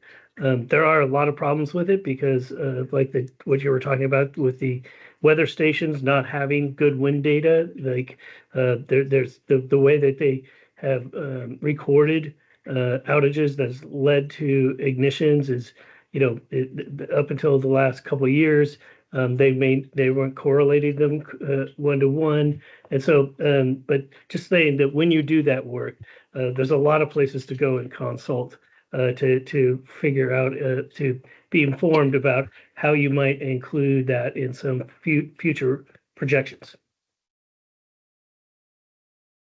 We want to connect with the structural engineering community. There are folks that work on, home hardening techniques, and they've been working on quantifying the relationship between various home hardening strategies and ignition probabilities, and that's an area that we haven't gotten to, and that's an example of another area of expertise that in our dream multidisciplinary team we have. So I appreciate you bringing up that gap. Well, it's not necessarily a gap. I'm just saying, when you already told us that you were going to be working on this. I was talking primarily about the energized utilities.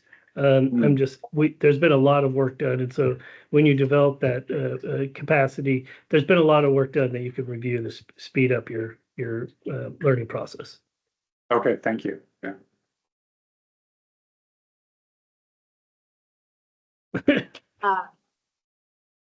Thank you, Board Member Mader.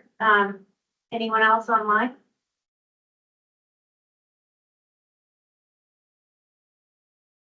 Chair Block, this is Board Member Haynes. Yeah, go for it. Like Dr. Hall, one of the things that I reflect on is I'm looking out my window, and we're in Alameda, California, and I look over the Oakland Hills, and we're low fire risk area, and the Oakland Hills are not. And you had a simulation that showed the encroachment of the wildfire into urban areas. And I'm wondering if there's any insights that you have that might be beneficial for a community like Alameda that is in the shadow of the Oakland Hills, a area that is susceptible to fire, and what it is that we might take away from the experience in Southern California. Yeah, I think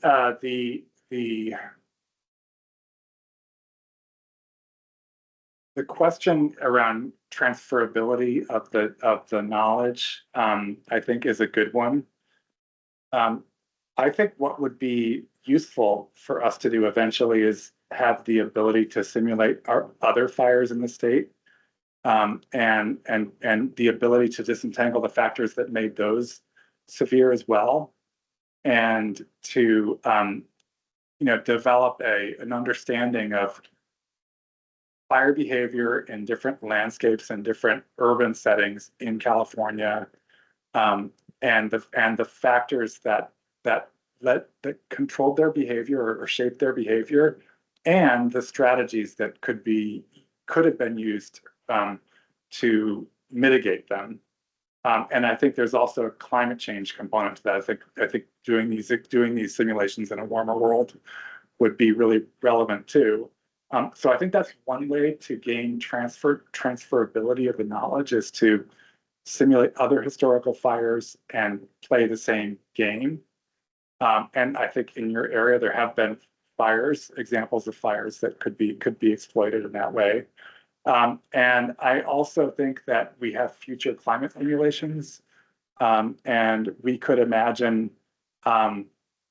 we can pull out the most extreme fire weather that we observe in those simulations, and we can imagine that they were associated with ignition events and see how fires would behave in those circumstances. So we have that tool as well.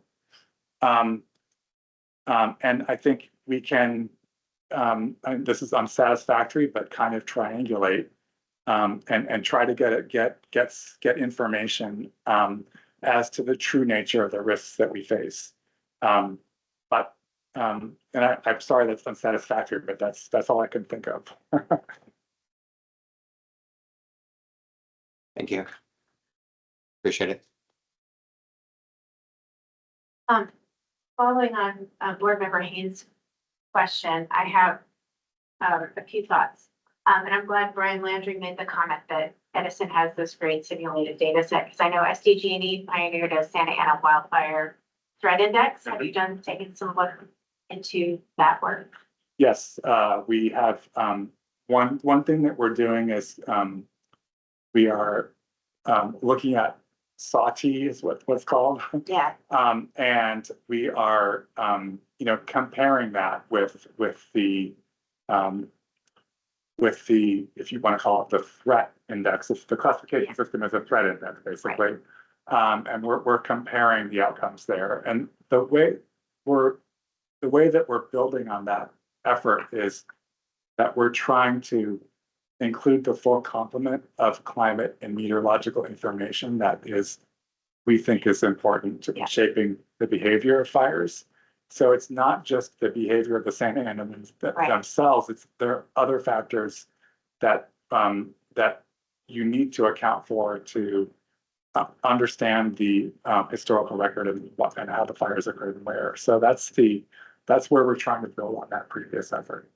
Amazing. So I have some other thoughts and would love to discuss some of these with you in depth in the future, but Edison has a wonderful density of weather stations in the Santa Monica Mountains, but I think we still don't totally know all the localized weather patterns that may have influenced this, for instance, the Palisades fire or the Eaton fires.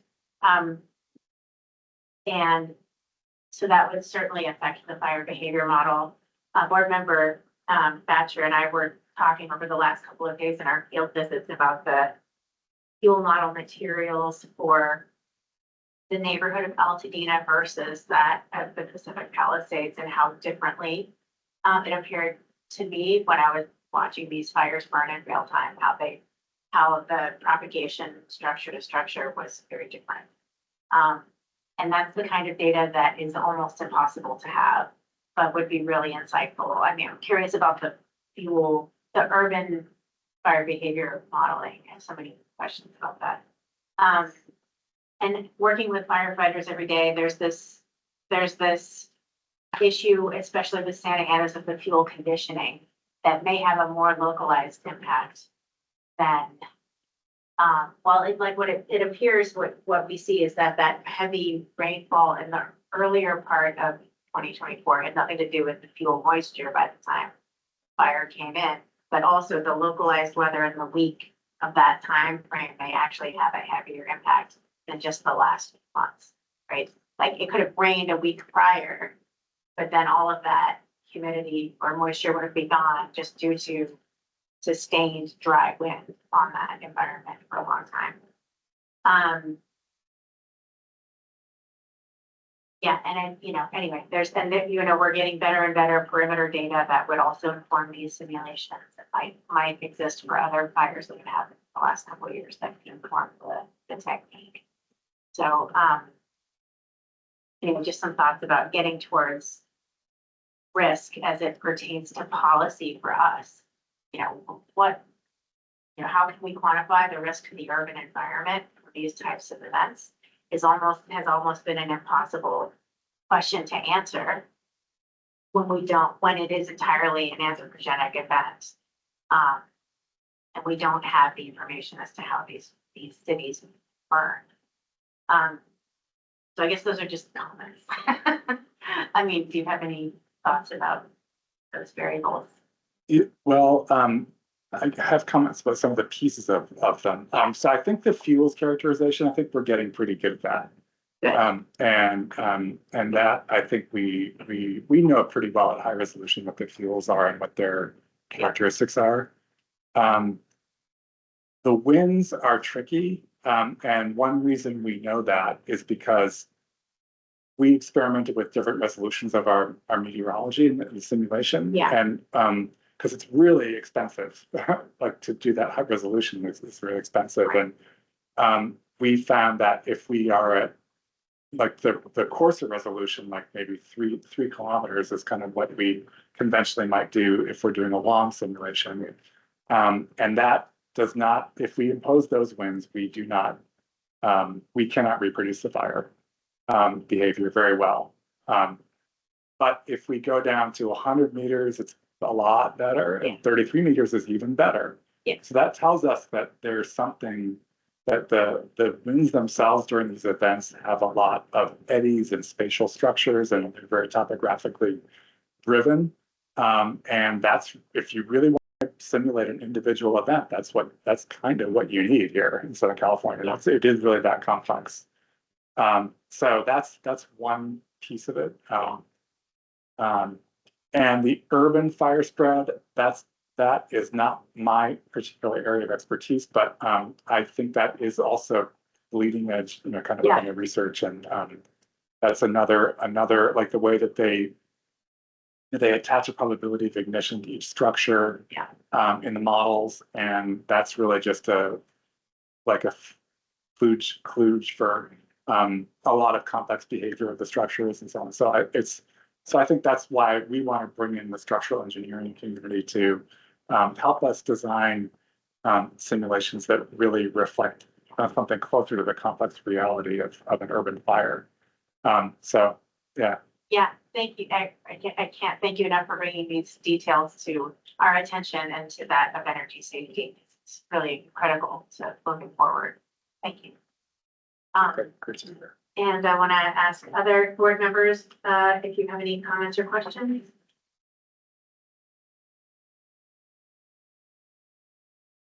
Great. All right. All right. Thank you so much. Thank All you. right. Thanks.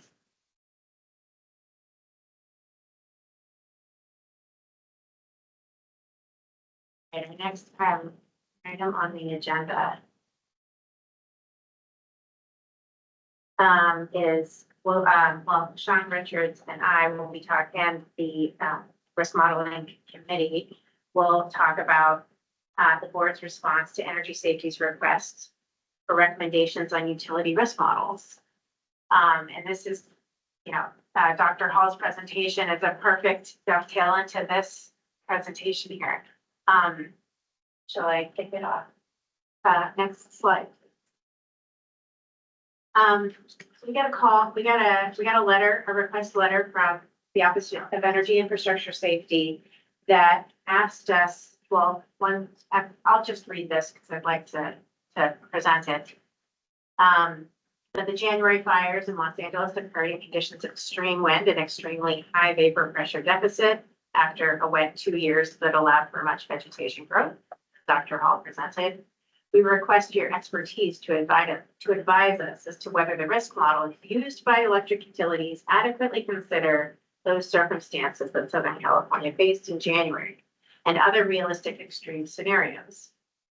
If the risk models do not adequately consider these realistic extreme scenarios, we request your recommendations on how electrical utilities should modify the risk models to provide more useful outputs for informing electric utility planning and operations.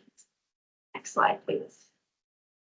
The elements of this request that require investigation are the extreme wind component, the extremely high vapor pressure deficit, which Dr. Hall thankfully has presented in quite great detail for us to know exactly what, not only the fact that it was very dry and the winds were extremely high, but these were also not totally unseen conditions, but at the bleeding edge of the conditions we've seen in these environments in the past.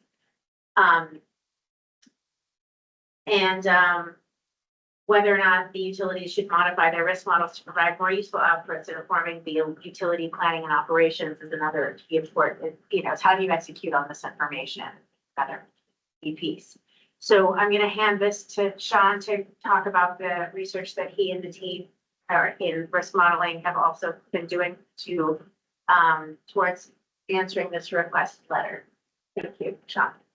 And as Chair Block mentioned, the timing and depth of Dr. Alex Hall and Kristen's report greatly informed our work moving forward. And the next couple of slides are gonna, I think, complement it, but cover a lot of an overlap the material that you've already. So next slide, please.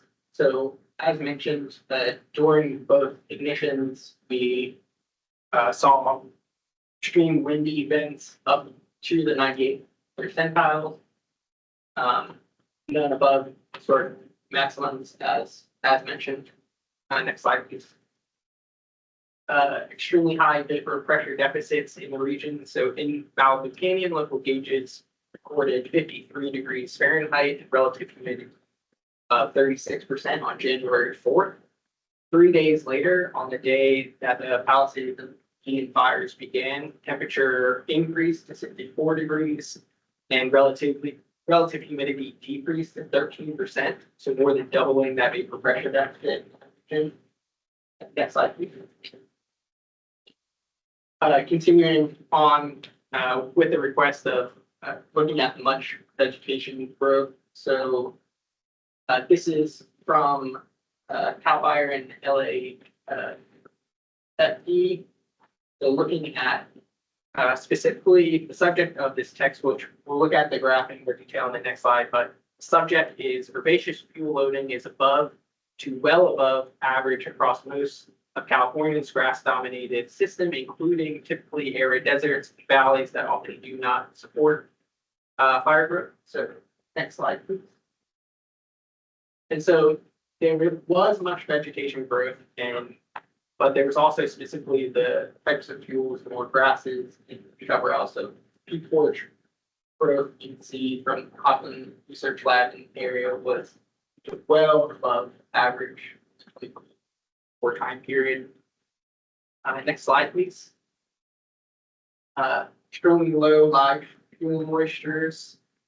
By January 7th, dead fuel moisture was 6th lowest on record. The antecedent conditions, both in terms of high fuel loads and low fuel loads, were extremely favorable for fire. And then next slide. And so extreme fire weather, this combination of factors, not only extreme wind, but drying conditions.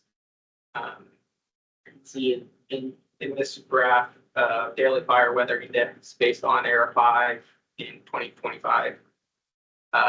January highlighted in yellow is at a record level for their extreme fire weather index. And then moving forward into the next slide, there was also a study looking into the future. What do we believe is going to occur over time, and it's this overlapping of drought conditions with peak winds. Next slide, please. So these were the conditions leading up to the event, and looking at what is extreme and what was extreme during these fires. So the next aspects of the question were within planning and operations. What are the utilities doing specific to their risk models? So within operations, and particularly within distribution operations, we see that utilities are using different indices that account for extremes, but are well below extremes to operate day to day. So this is a figure for PG&E, just looking at how they calculate fire probability and catastrophic fire probability. And if you click on the next one, there should be another table in there that.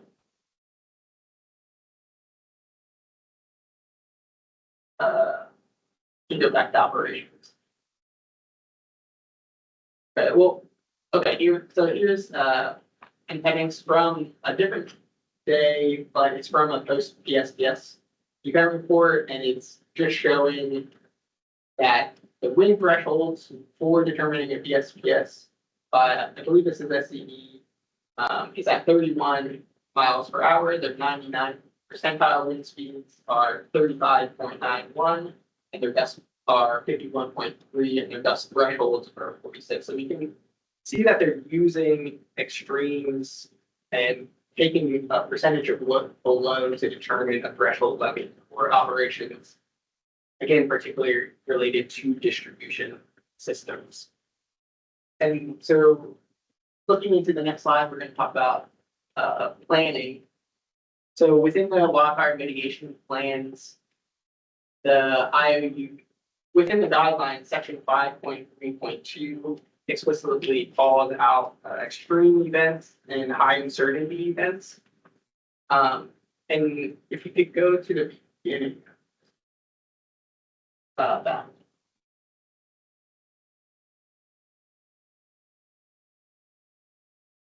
Next slide. So within this, I can just talk through it. Within this section, some of the IOUs call out that they are not covering extreme events or not covering extreme events the way that energy safety has been presented in the guidelines. Others are indicating that they're using or assessing the ability for Fireside or other simulations to look at future climate conditions as a proxy for extreme events. So that could be the 2030 or 2050 time period. And then Pacific War, as mentioned here, is the only one that actually specifically and explicitly calls out that they're using 95th percentiles for an extreme scenario in that planning section in their WMP. Next slide, please. So, in conclusion, within operations, particularly within distribution, we think that IOUs are accounting for extreme events. They're taking thresholds below those to determine what their operations should look like. However, within the planning, we want to dig a little bit deeper to see how IOUs are factoring in these extreme scenarios. And it was mentioned during the risk modeling working group in July that extreme values could potentially cause bias in decision making. So we really want to understand both how they're being used, if they're being used, and then if implemented, how that affects particularly the decision making process within the teams.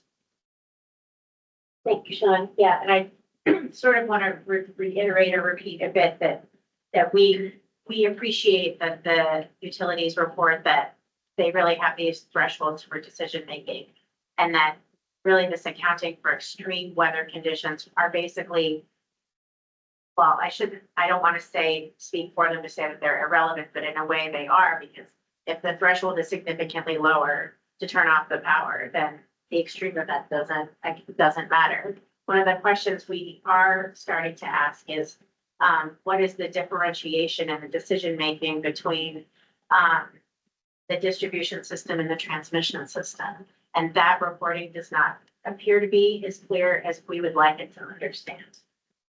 So yeah, the decision processes are still a bit unclear, but we do also respect the complexities of those decision processes. Have a few more questions to pursue. And I just would like to open also the floor to board member Seibert in case you have any additional comments here regarding this presentation. If you can. Yeah, there you go. Sure, yeah.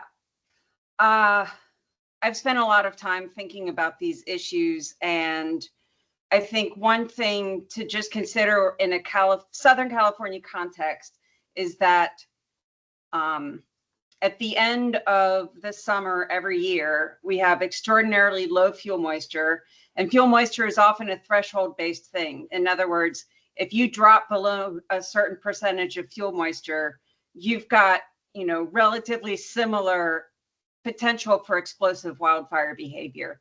And, we just have that combination where at the end of a summer drought, the temperature is already very high, and Santa Ana winds correspond in time with that every single year. And so almost every year in Southern California, we have the potential for this kind of wildfire, although, you know, the wind conditions may become more extreme and there may be more extreme vegetation conditions. I think what's really important to consider is that if those ignitions had not occurred right next to Los Angeles, we wouldn't be talking about this wildfire. And the thing that makes a difference in whether a fire has consequences or not is it starting. And of course, this is why we're all here. But I wanted to talk about the notion of thresholds, and that in Southern California, we cross thresholds every year. And so operationally, what does that mean? Operationally, it means we might want to think of proximity and fire spread pathways for an ignition to actually get into a place like Los Angeles, where you can have that much destruction happen in that short of a period of time. I have other things I could say too, but that's, you know, these are things to consider in making decisions operationally, because again, it's based on prioritization. And so what is the extreme that we need to be able to capture to come up with the correct ranking of priorities? What is the precision that is needed to make those decisions and to make them correctly? Thank you for that. Are there any more? And then, so, yeah, looking forward, we have this update presented here. We'd like to present at the board meeting, a final draft. So within that time period, really digging into some of those questions that are lingering. We want to consult with utilities, consult with energy safety and other experts on these areas of interest, and really hone in what recommendations we may be able to provide.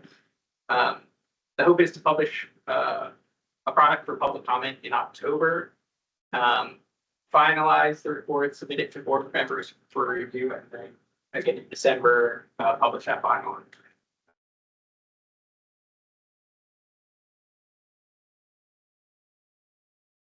So that's our presentation. I will go to public comment, and I see Brian Landry's hand up. If you have a comment or question, please take the floor. Thanks, guys. So I just want to make sure that we're not conflating risk modeling for planning and risk modeling for operations. Those are two different things. So I just want to make sure that's very clear. For operations, we have certain thresholds that are based on present day and projected in the near future weather. So that may be one particular threshold. And planning for grid hardening, it's no longer about prioritization. Based on the latest RDF decision, we have to use the annualized expected value, which we have pushed back against.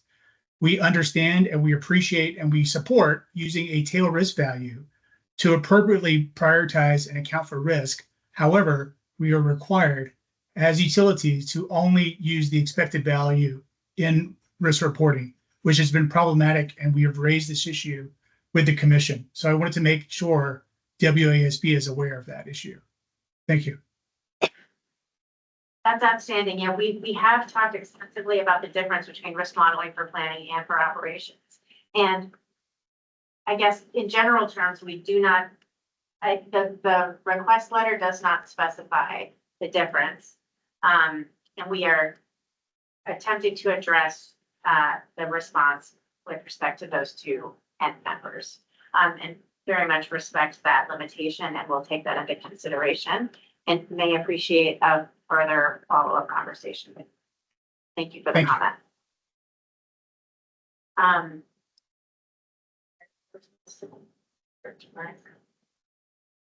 have a question.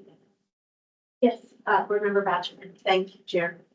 Brian, if you're still on, this is Maribel Batcher. You were referring to, however, the CPUC's requirement, not OEIS's requirement, correct? That is correct. However, what I would say is OEIS's requirements have largely mirrored what's in the RDF proceeding at this up to this point. Thank you. Yeah, thank you. Any other public comment online, on the phone, or by email? No comment. Okay, any comment in person? No. Any comments from board members? All right, thank you very much. This concludes this agenda item. We will now move to the staff update. Mark, would you lead this staff update, please? Thank you, Chair. Yeah, so if we go to the next slide, please. I'm going to provide a couple of updates on where we are on strategic planning and then one on upcoming events. So the board members may recall that one part of the strategic plan adopted in June was the KPI, a key performance indicator for every objective in the strategic plan. And the key KPI for some of the elements were sentiment surveys of the board and the staff, semi-annual. So we did the first one of those, including in last month in August. And I wanted to share some of the results with you.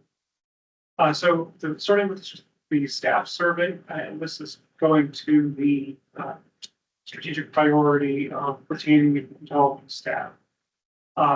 We got responses from all three staffers, so thanks to folks here for providing those. We got generally good scores on overall satisfaction, on mission and recognition, and on work-life balance. I'm very pleased with those. We got some mixed scores on professional development, on teamwork. And on professional development, there was a question about whether work time was available to take professional development. Not all agreed. One of the items in the strategic plan was about board members supporting professional development, and got mixed results on that. So that's something that we're really working with board members individually on to make more of that available to staff. And then on teamwork, mixed answers on whether we were using our in-office days effectively, and on team development. So the number of in-office days is not something that we control at this level, but we do have a goal. We're trying to make the best use we can of the time we have in person. There are things that work better in person. And again, mixed results there, so something for us to look forward. Next slide, please. So we also surveyed energy safety and the board. Thanks to the board members who completed that survey. We also got some results from energy safety leadership. Again, I'm going to leave with the good news. So good scores on staff communication, on mixed scores on collaboration on energy safety. And in particular, although the board replies that came in were generally positive, there was a desire from the energy safety side for more in-depth engagement. So that's something that we as staff will be trying to facilitate and to work with board members on as well, to make sure that both sides are getting what they need out of this. Next slide, please. And finally, just a few notes on things that are upcoming. You've heard updates on several of our work streams, including the risk modeling and the vegetation management, as well as the POUWMP review. We also have a work stream on on safety culture assessment. We have been holding off on that for a couple of reasons. One is the board's prioritization of the POUWMP review. Because that window was pretty small, we've been putting a lot of our resources into that in the last 3 months. When that dies off a little bit, we'll be able to bring more resources to safety culture assessment. So we also have the requirement coming up for our annual recommendations to energy safety on June 30th of next year on safety culture assessment, on performance metrics and compliance process, and on the content of wildfire mitigation plans. So we're developing some topic areas, some ways forward in all of these. We appreciate your input now or later on any priorities that you might have or deep dives. And finally, just a note for the next board meeting is December 3rd, 2025. Aiming for 1 to 4 in the afternoon, and we'll be holding it in Santa Rosa. So following the rotation back to our hotel. So with that, I'd be happy to take any questions and to turn back to the chair. Thank you. Thank you, Mark. I'll go to public comments first, and I see one online from Energy Safety. Is it Canby, Brad? The floor is yours.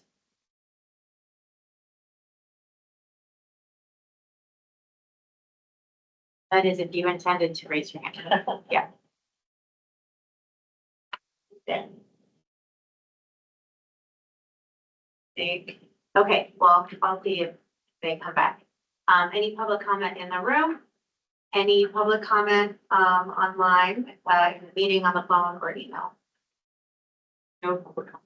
Okay, and I'm correct, I don't see anybody else, standing in the meeting requesting to speak, correct? Okay. Board members, any comments?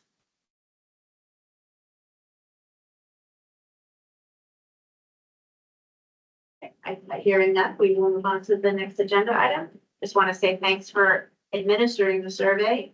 Glad to hear that y'all are mostly happy to be with us. Because we're very, very happy to have you all. Thank you. All right. Next agenda item is just to ask if the board members have any proposed items for future meetings. If the board members have any comments, please raise your hand.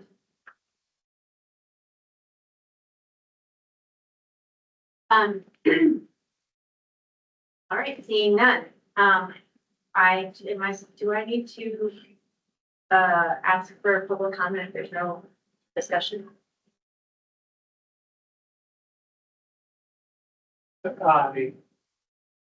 I'll just do it. Yeah, I think we do, on every item we do. We do, okay. Any public comments for any of the above media? Okay. Seeing that, we'll move on to the next agenda item. And this one is for general public comment, for any matters that were not on the agenda. Unique and new, are there any comments standing on the meeting, on phone, or on email? Okay. So with that, we can adjourn the meeting. I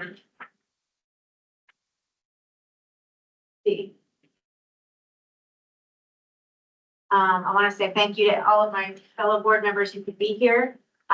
Thanks to Alex Hall, who has just stepped out, and to the staff for doing excellent work moving forward the POU, WMPs, and this request from Energy Safety on the extreme conditions of the LA fires. We certainly have lots to learn and much work to do, and I'm really glad we could have this discussion together. So please don't hesitate, for those that are online, to reach out if you want to get a hold of us. If you have any further information you'd like to share with us, you can email us at wsab@energysafety.ca.gov. And thank you to New for helping keep the meeting alive and making it possible. Thank you, Unique, Sean, Gifford, and Mark, for doing all the hard work and keeping this board moving forward. And thank you to all who've been able to be here with us and attend and provide important comment and insights to your efforts to help all Californians. And we hope to see you in December in Santa Rosa. The board meeting is adjourned, and thank you all for participation. Thanks, everybody.